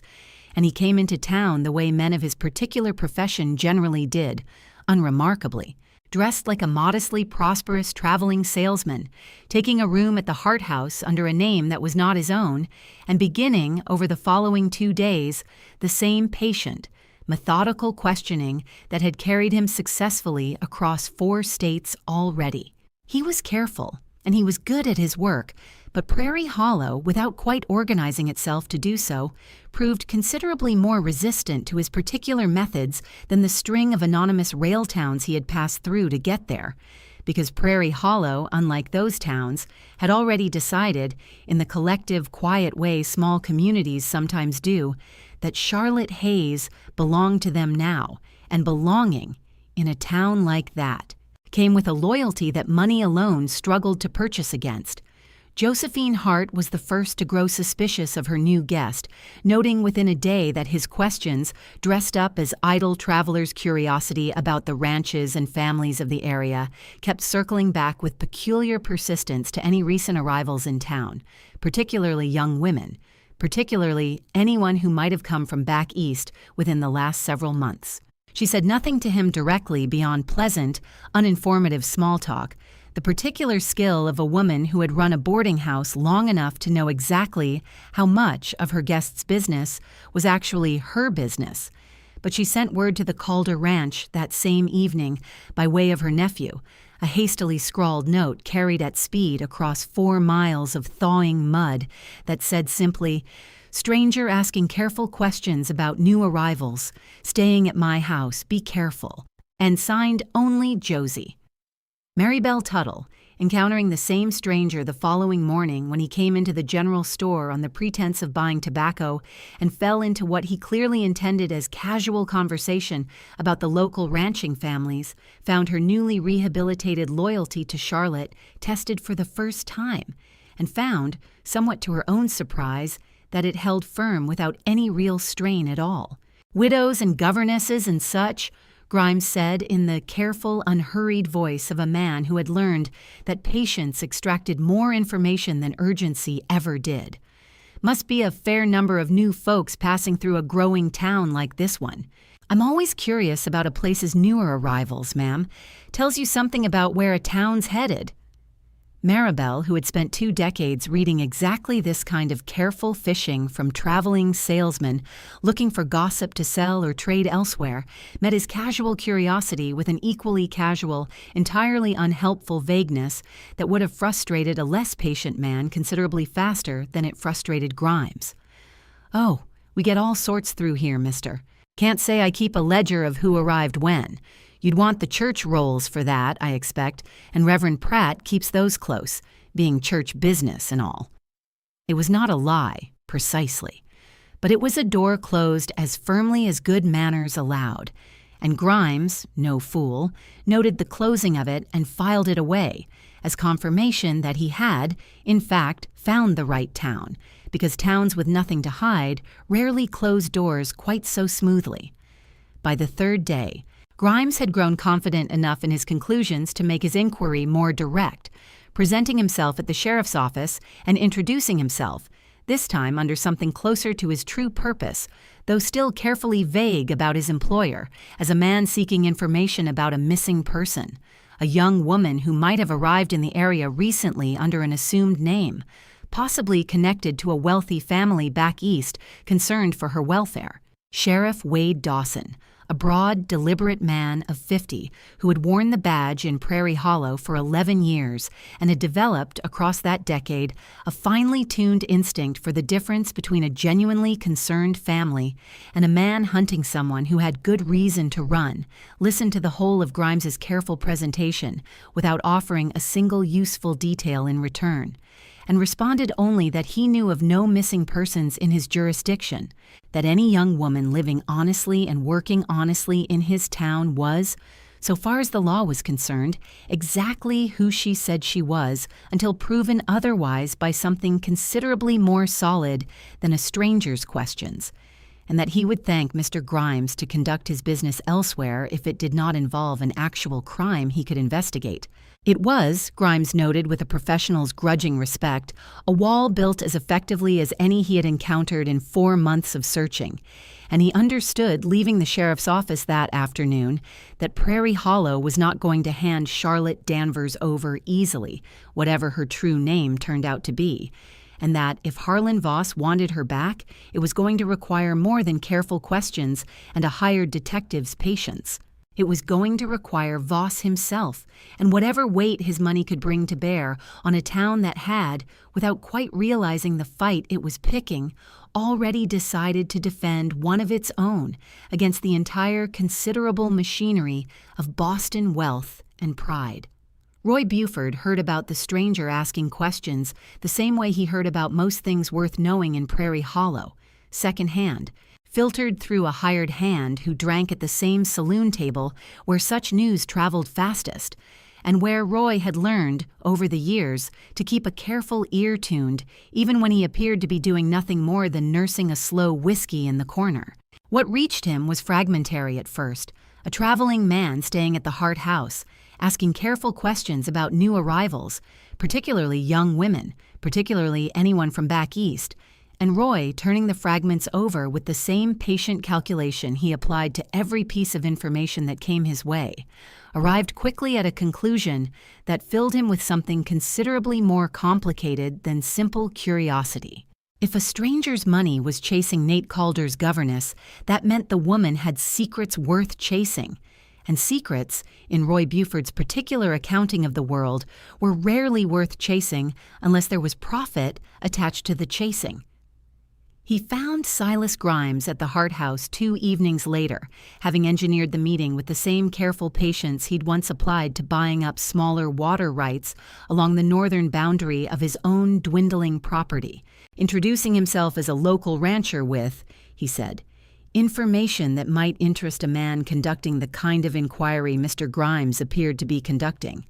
provided the information carried appropriate compensation for the risk of sharing it in so small a town, where a man's business had a way of becoming everyone's business within the week. Grimes, who had spent enough years reading exactly this kind of approach to know precisely what it signaled, a local with a grudge and a price, invited Roy up to his room and listened, over the following hour, to an account that confirmed everything his own patient investigation had already suggested, that the governess calling herself Charlotte Hayes had indeed arrived under circumstances nobody in town had ever fully questioned, that she was, by all appearances, deeply entangled now with Nathaniel Calder, and that Calder himself, Roy added, with the particular relish of a man finally getting to voice a decade of accumulated grievance to someone with reason to listen, was sitting on water rights that rightfully ought to have been shared more equitably across the valley from the start.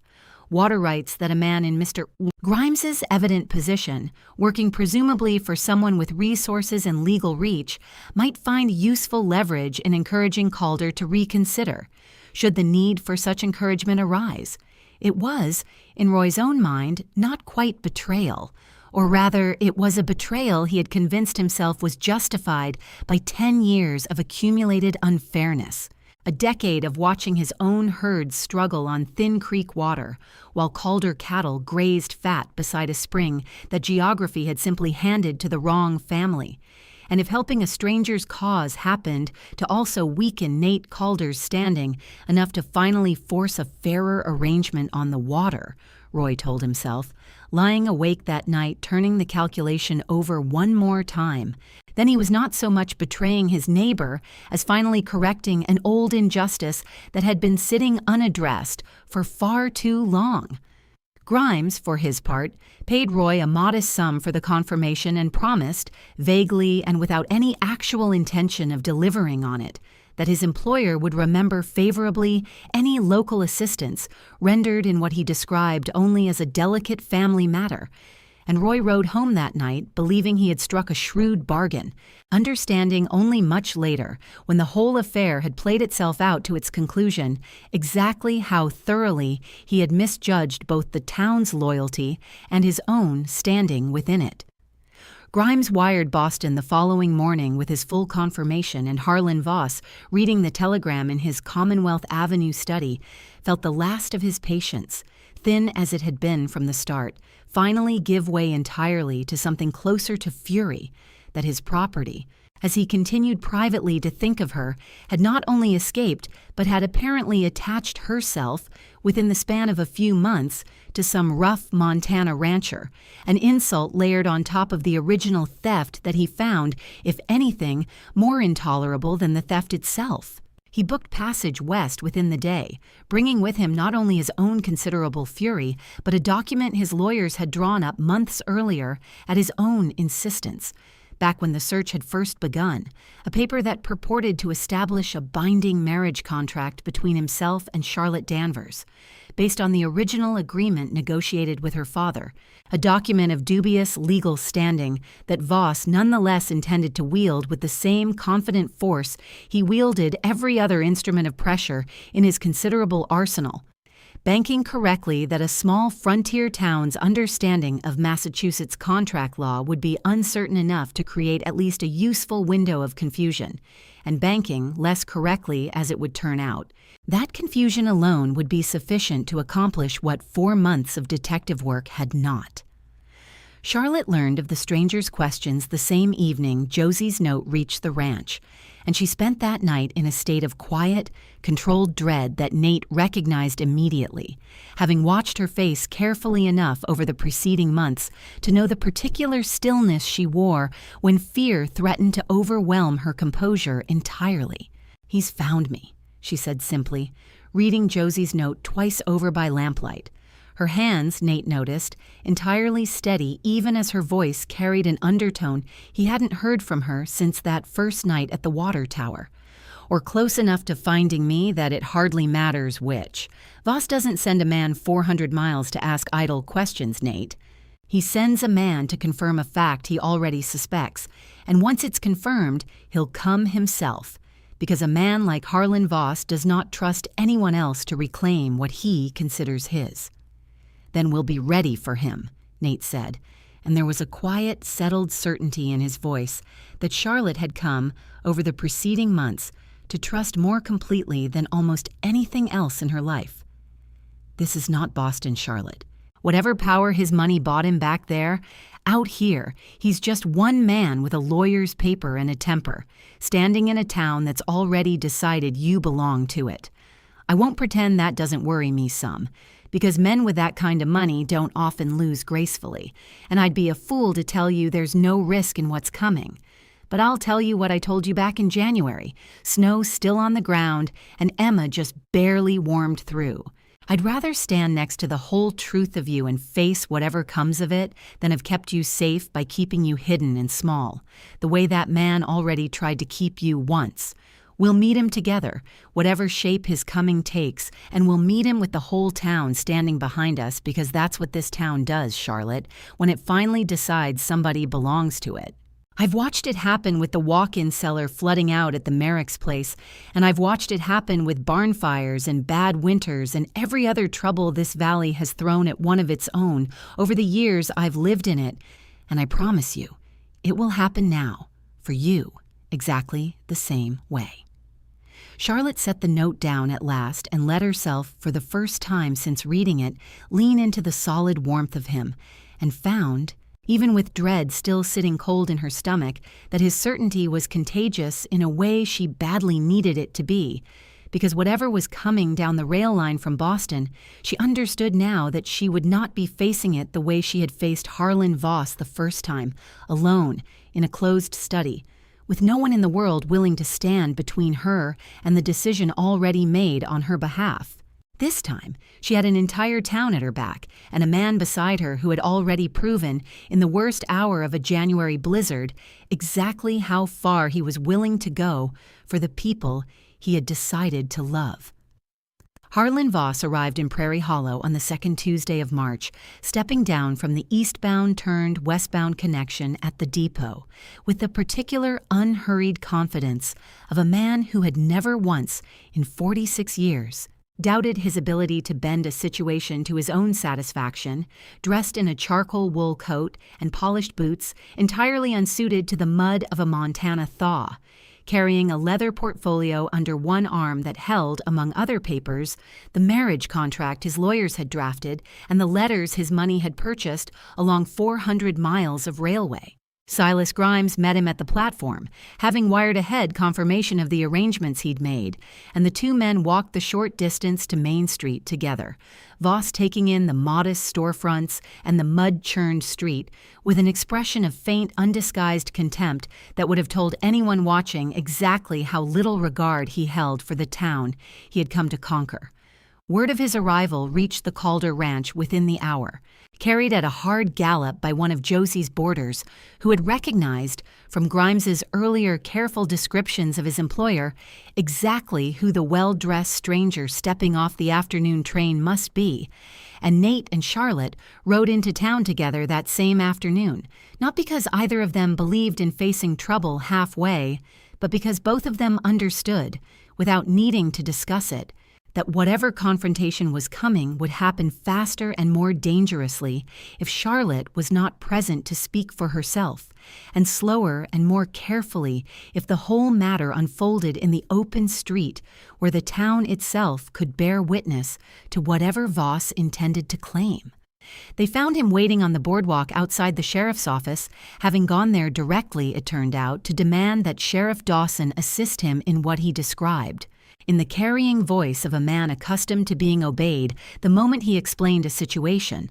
as the lawful recovery of his betrothed wife from a man who had, whether knowingly or not, been harboring a woman legally bound to marry him under a contract negotiated in good faith with her own father. A modest crowd had already begun gathering by the time Nate and Charlotte arrived, drawn by the particular magnetism a well-dressed stranger's raised voice exercises on a small town's collective curiosity, and Charlotte felt the whole of Boston rush back into her chest the moment she saw him, standing there on the boardwalk in his fine coat with that same cold, proprietary certainty she remembered from 100 dinners, where her opinions had been treated as furniture's opinions, present but not requiring response. "Charlotte," Voss said, and his voice, when it found her across the muddy street, carried none of the fury she might have expected, and all the more chilling calm of a man who believed the outcome was already decided, and saw no need to raise his voice about a foregone conclusion. "You have caused your father a great deal of embarrassment, and cost me a not inconsiderable amount of time and expense in recovering you, but I am prepared to overlook both, provided you come now, quietly, and spare this town whatever unpleasantness might otherwise follow." He gestured, with something close to boredom, toward the leather portfolio Grimes now held open for him, displaying the contract within. "I have here the agreement your father signed, binding your hand to mine in exchange for the settlement of his debts, a debt discharged in full, I remind you, on the strength of that promise. Massachusetts law recognizes a contract entered into in good faith by a father acting for his minor daughter's welfare, and while you are no longer, strictly speaking, a minor, the moral and financial weight of that agreement stands regardless. You will find, Charlotte, that running 4 states away does not undo an obligation. It only delays its collection." It was Nate who answered first, stepping forward with a deliberateness that drew every eye on the street, his voice pitched low, and even in the way of a man who has learned that volume is rarely the most effective tool a person carries. "Mr. Voss, I don't know Massachusetts law, and I don't much care to learn it standing in the mud of my own town's Main Street. But I know this much plain. Charlotte Danvers is 24 years old, of sound mind, and she never signed a single line of that paper you're waving around. Whatever her father agreed to on her behalf, he agreed to it without her consent, and a contract that binds a grown woman's whole future without so much as asking her name isn't an agreement, sir. It's a sale. And I don't believe even Massachusetts has gotten around to making people property again since the war ended." A murmur ran through the gathered crowd at that, low and approving, and Charlotte, standing beside Nate with her chin lifted in a way she had not managed to lift it in over a year of engagement to the man now studying her with cold, calculating patience, found her own voice at last steadier than she expected it to be. "I never agreed to marry you, Mr. Voss," she said loud enough to carry across the whole gathered street. "I sat in the next room while you and my father decided my whole future without once inviting me to speak on it, and I said yes afterward only because I was raised to believe a good daughter does not question what her father has already settled. I have had 5 months now in this town to learn that a woman is not required to spend the whole of her life paying for decisions made in a room she was never permitted to enter, and I will not be returning to Boston, not today, not ever. And no paper drawn up by your lawyers changes the fact that I never signed my own name to any part of it." Voss's composure, so carefully maintained through the opening exchange, began at last to show its first genuine crack, a tightening around his eyes that Charlotte recognized from the worst nights of their engagement, the particular fury of a man unaccustomed to hearing the word no spoken back at him with any real conviction behind it. "You will find, my dear," he said, and his voice had lost its earlier bored calm entirely now, gone flat and hard in the way she remembered from the night over the household staff. "That sentiment does not settle debts. Your father owes me a considerable sum, discharged only on the understanding that this marriage would proceed, and if you do not honor that understanding, I promise you I am fully prepared to see your father ruined for it, publicly and completely, and to see this rancher and his precious town made to understand exactly what it costs to interfere in a matter of contract between men of business." It was, Sheriff Wade Dawson noted afterward in his own official account of the afternoon, the moment the whole confrontation tipped decisively against Voss, because a threat spoken openly on a public street in front of half the town's leading citizens was considerably easier for the law to act upon than a private grievance conducted behind closed doors 400 miles away, and Dawson, who had been standing quietly at the edge of the gathered crowd taking careful measure of the whole exchange, stepped forward now with the unhurried authority of a man who had waited exactly long enough to let both sides show their true positions before inserting the law's weight into the matter.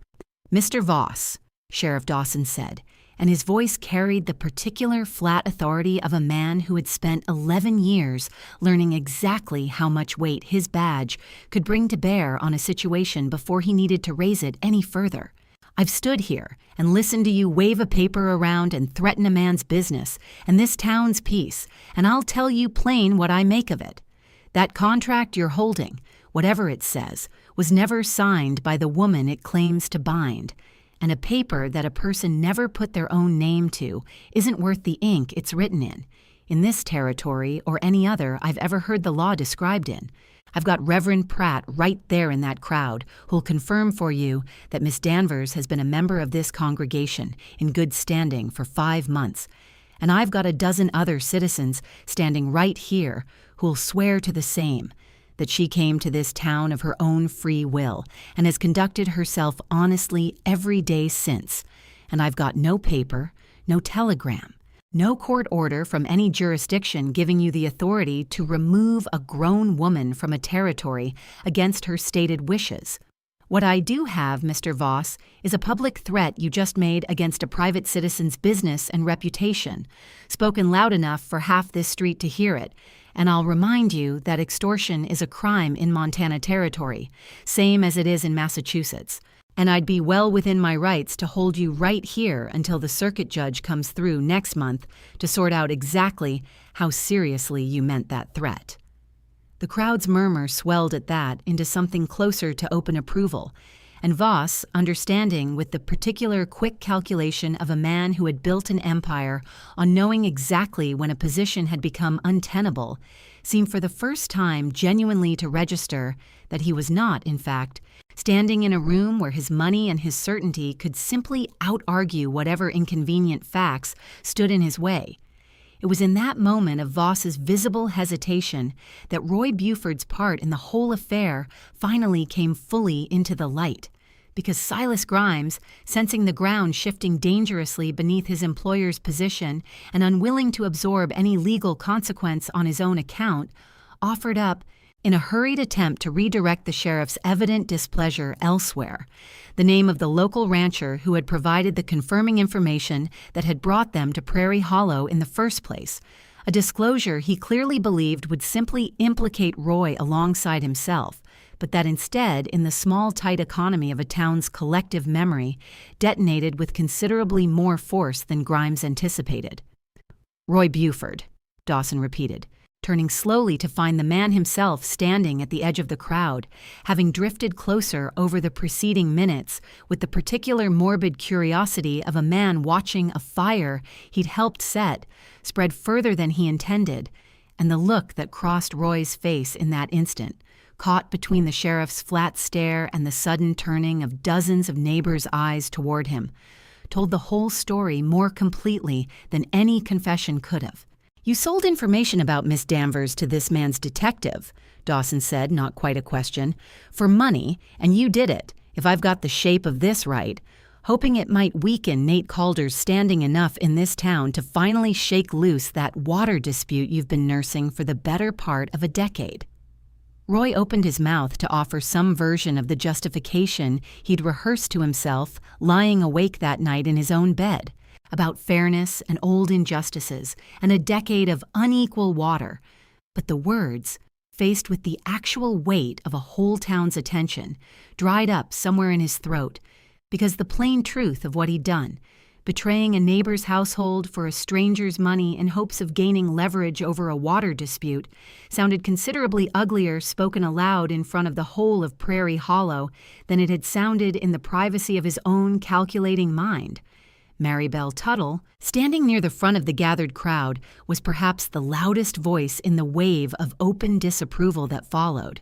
her own recent conversion to Charlotte's cause lending her indignation a particular, fierce edge. Roy Buford, I have known you 20 years, and I would not have believed, even of you, that you'd sell out a neighbor's household to a stranger threatening a young woman, all for the sake of squeezing a few more gallons of water out of a dispute the courts already settled against you twice. The crowd's murmur turned in the space of that single sentence decisively against Roy, and he understood, standing there with nowhere left to retreat to, that whatever thin justification he had constructed for himself was not going to survive contact with a town that had already, collectively, decided where its loyalty belonged, and that he had, through his own greed and his own decade of nursed grievance, placed himself firmly on the wrong side of that loyalty in a manner from which a small town rarely allowed a man to fully recover. Voss, watching his own leverage collapse in real time as the sheriff's attention turned toward prosecuting a local betrayal rather than assisting a wealthy stranger's demands, made one final attempt to salvage the situation, his voice rising for the first time into something approaching genuine desperation. This is absurd. I have the law on my side in Massachusetts, whatever this territory's sheriff believes his authority extends to, and I promise you, Calder, I have resources enough to make your life considerably more difficult than you presently understand, whether through this contract or through means you haven't yet considered. Nate, who had stood quietly through the whole preceding exchange with his arm around Charlotte's shoulders, answered this last threat with a calm that carried more weight, precisely because of its restraint, than any shouting could have managed. Mr. Voss, I've got 800 head of cattle, a daughter who needs raising, and a woman beside me I intend to marry the first chance the law and the church allow it, and not one single thing you own back in Boston touches any of that. You can spend your resources however you please trying to prove otherwise, but I expect you'll find, same as Roy just found, that this town doesn't much care for men who think money buys them the right to take what a person hasn't freely given. Go on home, sir. There's nothing left here for you to collect. Sheriff Dawson made the final shape of the afternoon plane shortly after, informing Voss that while he found no immediate grounds to hold him beyond the threat already spoken,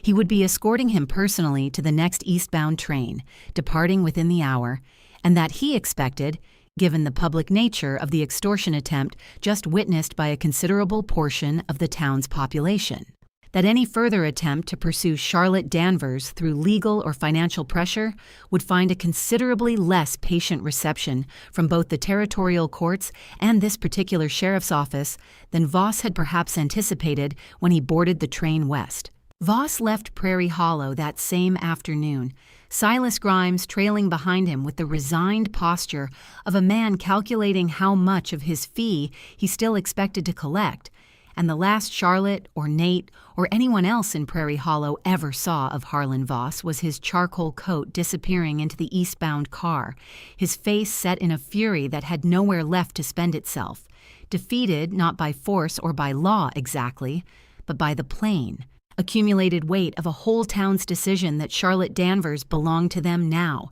and was not for sale to anyone at any price he was prepared to offer.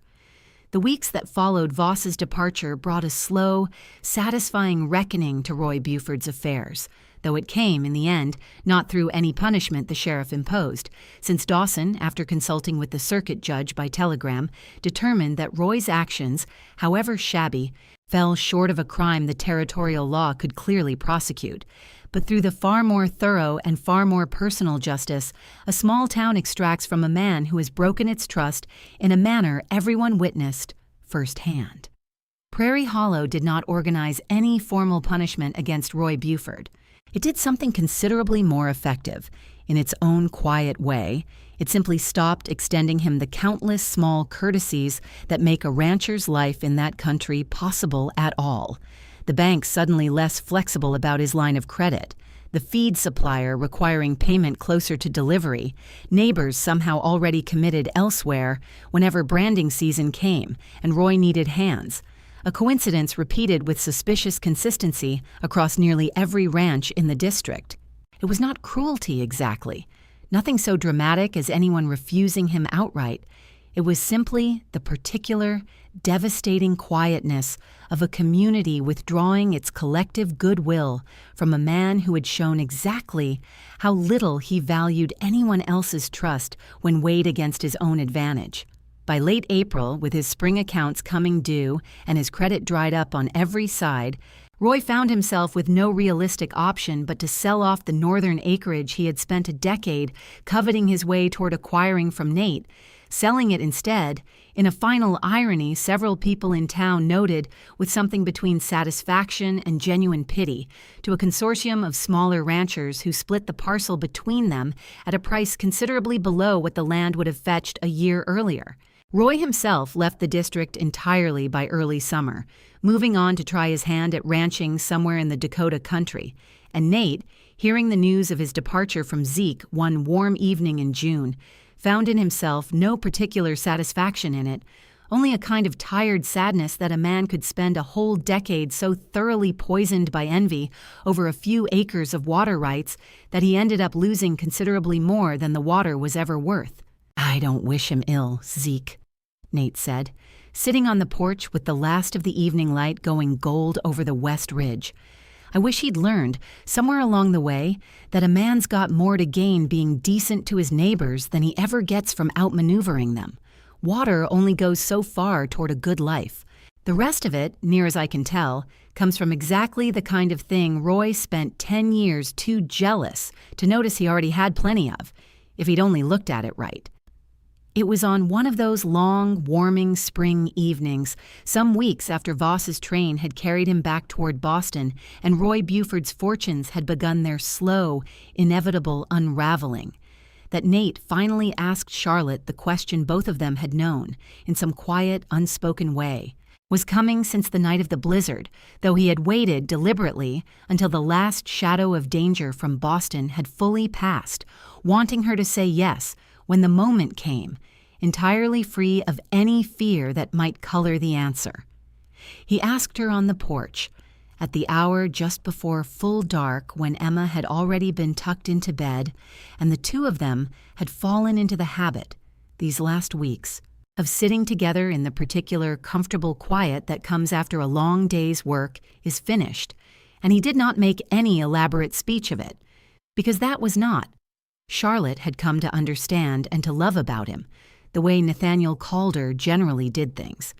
"I wrote a letter once," he said, turning his hat slowly in his hands the way he did when a subject mattered to him more than his voice let on.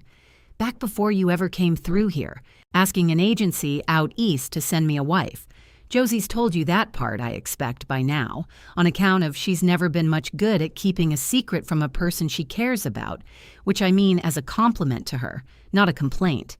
I never sent that letter, Charlotte. I stood at the post office door twice with it in my hand, and both times I turned around and walked home, because I couldn't make myself write another woman's name into the house where Sarah's things still sat exactly where she left them.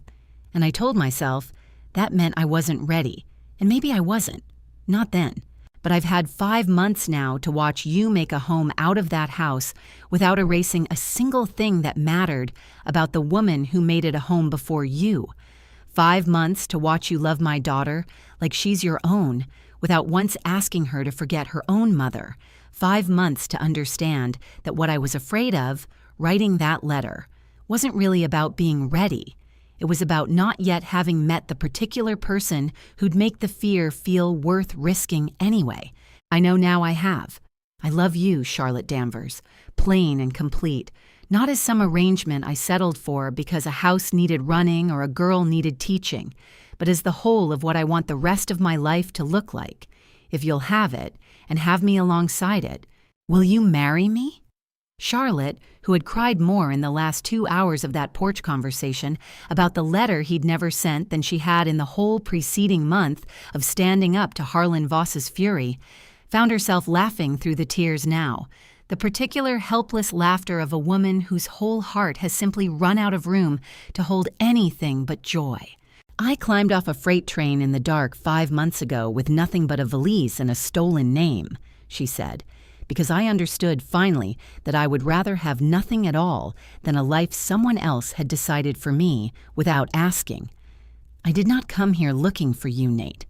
I want to be honest about that, the way I've tried to be honest about everything else since that first night. I came here by accident, running from something, not toward anything at all. But I have spent 5 months since discovering that the best things in a life are not always the ones we go looking for. Sometimes they are simply the ones we are lucky enough to fall into, and then wise enough to recognize before we let them pass us by. Yes, Nathaniel Calder. Yes, I will marry you, and I will love that little girl asleep upstairs for every day I am given to do it, and I will build a life in that house that holds Sarah's memory with honor and still has room enough for everything new we make together. Yes.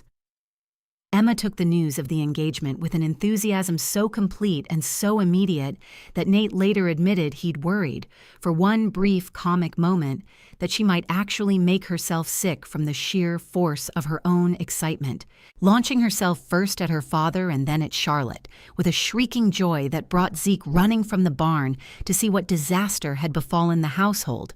only to find, instead of disaster, a 7-year-old spinning in circles across the porch, shouting that she was going to have a mama again, a real mama, not just a governess. And did that mean she could finally have the dog she'd been asking for since Christmas? A piece of logic that made both adults laugh so hard they had to sit down on the porch steps to recover.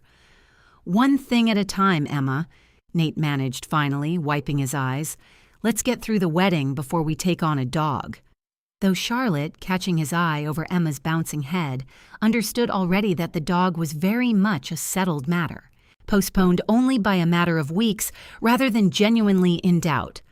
Word of the engagement moved through Prairie Hollow with the particular warm speed reserved for news the whole town has been quietly hoping for, and the response, when it came, told Charlotte more clearly than any single conversation could have exactly how completely she had been folded into the fabric of the place since that frozen October night at the water tower. Maribel Tuttle wept openly behind her counter when Charlotte came to share the news in person, declaring through her tears that she had known, simply known since the blizzard, that this was how things were meant to end, entirely forgetting, with the particular selective memory of a woman moved by her own emotion, that she had spent the better part of 2 months prior to the blizzard actively fueling suspicion about the very match she now claimed to have foreseen from the start. Josephine Hart told the news over the same kitchen table where she had first mentioned Nate's unsent letter, simply took both of Charlotte's hands in her own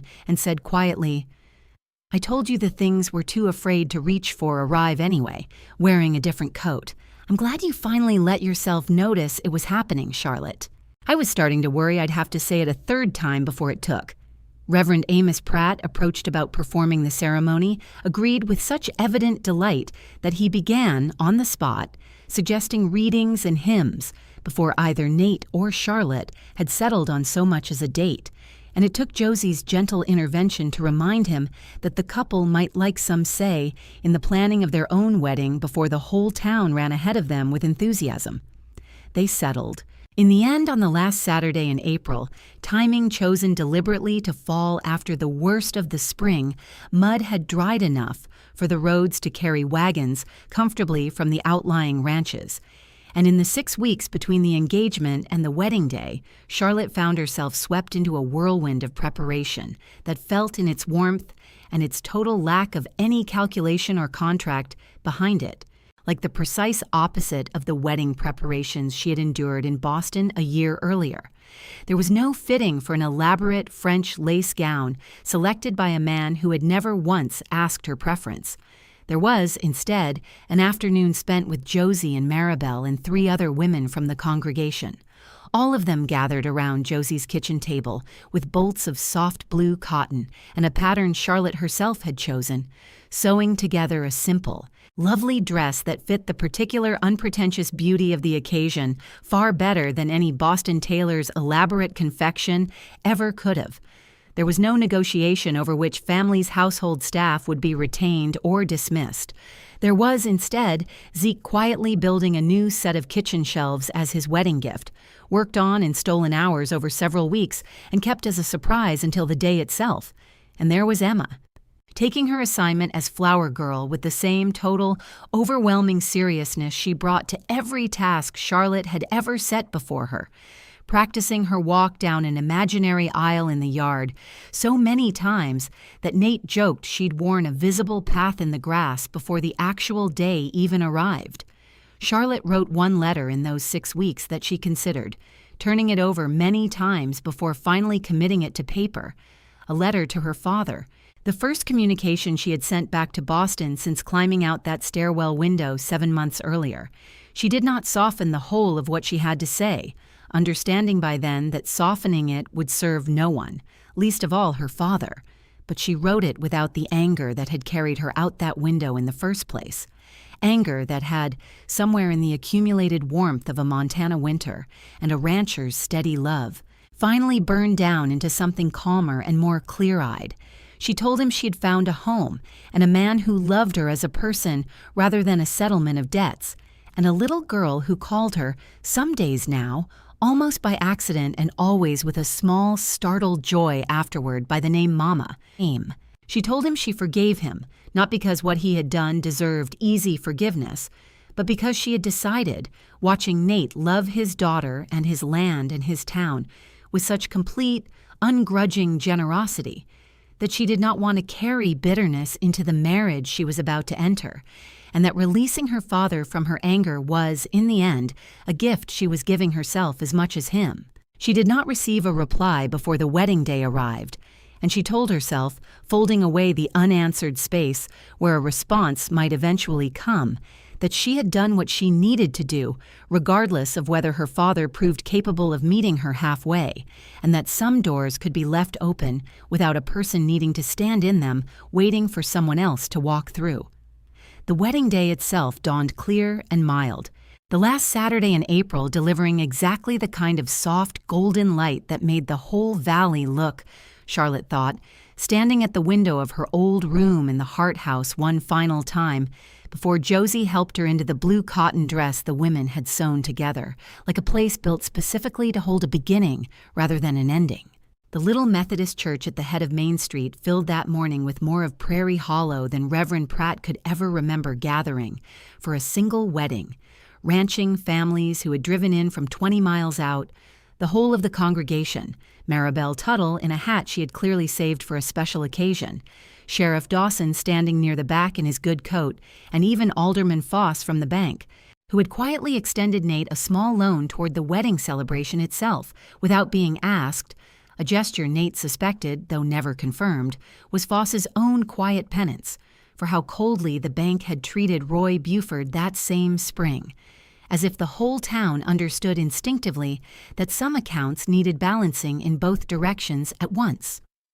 Charlotte walked down the aisle of the Prairie Hollow Methodist Church on Josie Hart's arm, having decided in the weeks of planning that she wanted no one giving her away in the old sense of the phrase, since she had already learned at considerable cost exactly how little she cared for the idea of being given by one man to another, as though she were an object passed between hands. She wanted, instead, to walk in on the arm of the woman who had opened a door to her without asking a single question on the coldest night of her life, and Josie, told of this wish, had cried for the better part of an hour and then spent the remaining weeks before the wedding pretending, with very poor success, that she was far too practical a woman to still be crying about it every time the subject came up. Emma walked ahead of them, scattering early spring wildflowers from a basket Zeke had woven for the occasion, her curls bouncing with every deliberate, serious step, having clearly decided that the dignity of her position as flower girl required a solemnity that kept dissolving every few pews into an irrepressible grin toward her father waiting at the altar, unable to contain her joy at the specific fact, more thrilling to her 7-year-old heart than any other detail of the day, that this ceremony meant Charlotte was never, ever going to leave. Nate stood at the front of the church in a dark suit that Zeke had helped him select on a trip into the territorial capital some weeks earlier, having admitted sheepishly that he owned exactly one suit and it dated to Sarah's funeral, a detail he shared with Charlotte in private beforehand, not as a shadow to be avoided on their wedding day, but as an honest piece of the whole man she was marrying, someone who carried his grief and his hope in the same careful hands and had learned, slowly, that the two did not have to cancel each other out. Reverend Pratt spoke in his opening remarks of the particular kind of love that arrives sideways, unplanned through hardship rather than around it, drawing gently on the story the whole town already knew. By heart by then, the water tower, the blizzard, the stranger from Boston sent home on the afternoon train, and he said, looking out over a congregation that included nearly every person who had played some part in that story, that he had married a great many couples in his years serving Prairie Hollow.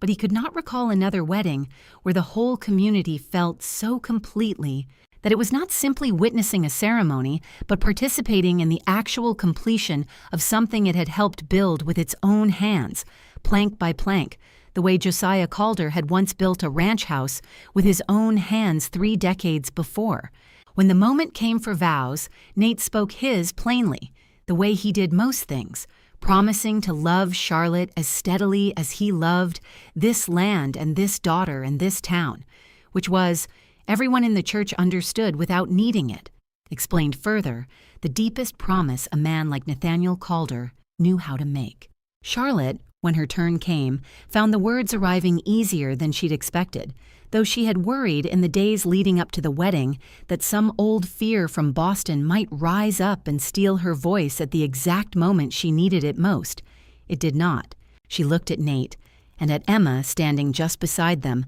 clutching her flower basket with both hands pressed to her chest in visible rapture, and she said her vows in a voice that carried clearly to the very back pew where Sheriff Dawson stood, promising to love this man and this child and this town that had given her, when she had nothing at all, exactly the one thing she'd needed most, somewhere to belong that asked nothing of her except honesty and the willingness to keep showing up decent, day after day, the way Nate had once told her, in a kitchen with the wind howling outside that gossip could never withstand. Reverend Pratt pronounced them married a few minutes past 11 o'clock that morning, and the church erupted into an applause that Prairie Hollow's more sedate weddings rarely produced, Emma shrieking with a joy that finally overcame the last of her ceremonial dignity entirely, launching herself at both of them at once so that the first embrace of Charlotte's married life included, by necessity and by every wish of her heart, the small girl who had made the whole of it possible in the first place. The celebration that followed spilled out from the church into the town square, and then, as the afternoon wore on, out to the Calder Ranch itself, where long tables set up in the yard groaned under the weight of dishes brought by nearly every household in the valley, Zeke's slow-smoked beef the centerpiece of a feast that stretched well into the golden hour before sunset, fiddle music striking up from a trio of local men who played every barn dance and wedding within 30 miles, and dancing that continued, by every account gathered afterward, until the stars came out fully over the ridge, and even Emma, who had sworn she would never grow tired on such a magnificent day, finally fell asleep in a chair pulled close to the fire, still clutching her flower basket, while her father and her new mother danced one final slow turn together under a Montana sky that had, 7 months earlier, watched a frightened, exhausted stranger climb down from a freight car with nothing but a valise and a whispered confession that she had nowhere else to go. "You know," Nate murmured, his hand warm against the small of her back as they turned slowly beneath the stars. The fiddle music softened now to something gentler for the evening's last dance. "I used to think Sarah dying took the whole of the luck this family was ever going to get. Used my whole share up early, I figured, and there wasn't going to be any more coming my way. Not the real kind, anyway. And I made my peace with that best I could, for Emma's sake more than my own. I don't believe that anymore, Charlotte. I think luck doesn't work the way I was picturing it at all. I think it just waits sometimes for a person to be ready to receive it properly, and I think you climbing off that freight train at the wrong water tower wasn't luck running out for somebody else's account and landing accidentally on mine. I think it was the exact right amount of luck, arriving at the exact right time, dressed up as a disaster, so neither of us would recognize it too soon and get scared off by how much we actually needed it." Charlotte pressed her cheek against his shoulder, watching the firelight flicker gold across the yard where half the town still lingered, reluctant to let the day end, and thought that she had spent nearly a year of her life believing that her worth lay in what she could be made to become for someone else's convenience, a settlement, a signature, a debt discharged, and that it had taken a train stopping at the wrong water tower in the middle of a Montana night to teach her the plainer, better truth that she was worth loving exactly as she was, frightened and running and carrying nothing but a stolen name and a mother's pearl brooch, and that the whole of what followed, the ranch and the town, and the little girl asleep by the fire, and the steady man now turning her slowly beneath a sky full of stars, had been waiting for her all along, patient as a spring beneath a valley's frozen ground, for exactly as long as it took her to finally stop running and let herself be found. By the middle of August, the Calder ranch had settled into a rhythm so thoroughly changed from the quiet, careful household Charlotte had first arrived at 10 months earlier that visitors who had not been through in a while sometimes remarked on it without quite being able to name what precisely was different, beyond the plain fact that the whole place simply sounded fuller than it used to. More laughter carrying across the yard, more voices overlapping at supper, the particular texture of a home that has enough people in it who love each other, that silence has become a choice rather than a condition. Emma had gotten her dog after all, a rangy yellow mutt from a litter born at the Hart House that she named Biscuit over her father's mild objection that a dog deserved a more dignified name, an objection Charlotte had privately overruled on the grounds that any name Emma loved that much deserved to win the argument, and Biscuit had become, within weeks, as permanent a fixture of the household as Zeke's slow-cooked suppers or the rocking chair by the west window, which Charlotte had moved, gently, with Nate's blessing, from its long, untouched place of memorial into regular use, understanding that honoring Sarah's memory did not require leaving a chair empty forever, only remembering, whenever she sat in it herself now some evenings with Emma curled against her side, that another woman had once rocked this same child there first, and that there was room enough in that chair and in this family for both of their loves to sit comfortably side by side. Charlotte had written to her father twice more since the wedding, and had received, finally in early July, a reply that surprised her with its honesty. Edmund Danvers admitting, in halting, careful sentences, quite unlike the confident tone he'd once used to explain away her engagement to Voss, that he had spent the months since her disappearance turning over exactly the accusations she'd made in her first letter, and had come, slowly and at considerable personal cost to his own pride, to accept that he had failed her in a way he did not know how to fully repair from 4 days' train ride away, but wished, if she would permit it, to begin trying anyway, in whatever small correspondence she was willing to allow him. Charlotte had cried reading it, not the raw grieving tears of the woman who'd climbed out a stairwell window the previous October, but something gentler, the particular relief of watching an old wound finally begin, however slowly, however incompletely, to close over into something a person could live with rather than around. She had written back that she would welcome his letters, and that he was welcome whenever he found himself able to make so long a journey, to come see the life she had built in a town he had never heard of before. Her escape forced its name into his awareness, though she made no promise beyond that, understanding, as she had come to understand so much else in the preceding year, that forgiveness and forgetting were entirely separate acts, and that she was only obligated to offer the first of them. Roy Buford's departure had left a quiet scar on the valley's collective conscience that showed itself over that summer in small, unspoken acts of extra generosity toward the smaller ranchers who'd bought his old acreage, as if the whole district understood, without ever discussing it directly, that a community which had let one man's greed curdle so completely owed itself a little more deliberate kindness going forward. And Nate himself, in a gesture that surprised no one who knew him well, quietly extended free water rights along the old contested boundary to the new owners of Roy's former land, a decision he explained to Charlotte simply as not wanting the spring itself to carry forward a grudge that belonged to Roy alone and had nothing to do with the good, honest families who'd bought that acreage in good faith. Water's not worth much to hold on to tight if holding on to it tight is the only thing you've got to show for a life, he told her, mending a fence line one warm afternoon while Charlotte sat nearby with a basket of mending of her own, Emma and Biscuit chasing something imaginary through the tall grass beyond them. I'd rather have neighbors than acreage, if it ever comes down to choosing, and I mean to raise Emma understanding the difference. On account of it took me longer to learn it myself than I like to admit. Josie Hart remarried that same September, a quiet, steady widower named Thomas Riley, who ran the livery stable and had been, by everyone's later account, quietly courting Josie's attention for the better part of 2 years before either of them worked up the nerve to say so directly, and Charlotte, standing up as her closest friend's witness at that far smaller, far quieter ceremony,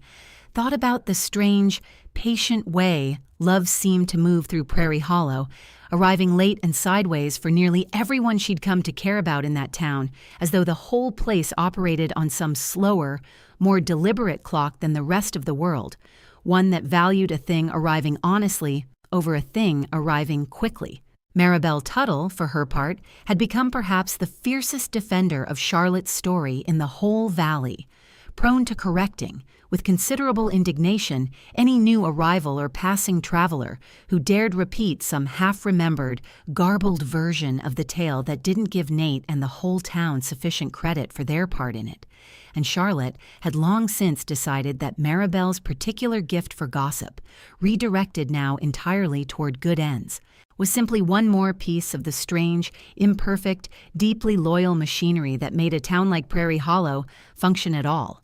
On a warm evening in late August, with the last light going long and gold across the West Ridge exactly the way it had on her wedding day, Charlotte sat on the porch with Emma curled against her side, working through a chapter book far beyond what Mrs. Pruitt had ever attempted with her, both of them waiting for Nate to finish the evening chores, and Emma looked up partway through a sentence and said, with the same startling, unguarded directness she'd greeted Charlotte with on her very first afternoon at the ranch nearly a year earlier, "Mama, do you think if you hadn't gotten off the train at the wrong place, you'd have found us anyway? Some other way?" Charlotte considered the question with the same seriousness she gave all of Emma's questions, turning it over the way she had turned over so much else in the year, since a frightened, exhausted stranger had whispered 4 words to a rancher on a frozen platform and changed the whole shape of both their lives. "I don't know, sweetheart," she said finally, pressing a kiss to the top of Emma's curling hair. "I like to think that some things find their way to happening no matter what road a person takes to get there, if the people involved are willing enough to be found, but I'm glad, more than I can properly say, that it happened the way it did, because the wrong train and the wrong water tower and every hard, frightening mile of the road that brought me here led me exactly to the two of you, and I would not trade a single mile of that road, however lost I felt walking it, for any easier path that might have led somewhere else entirely.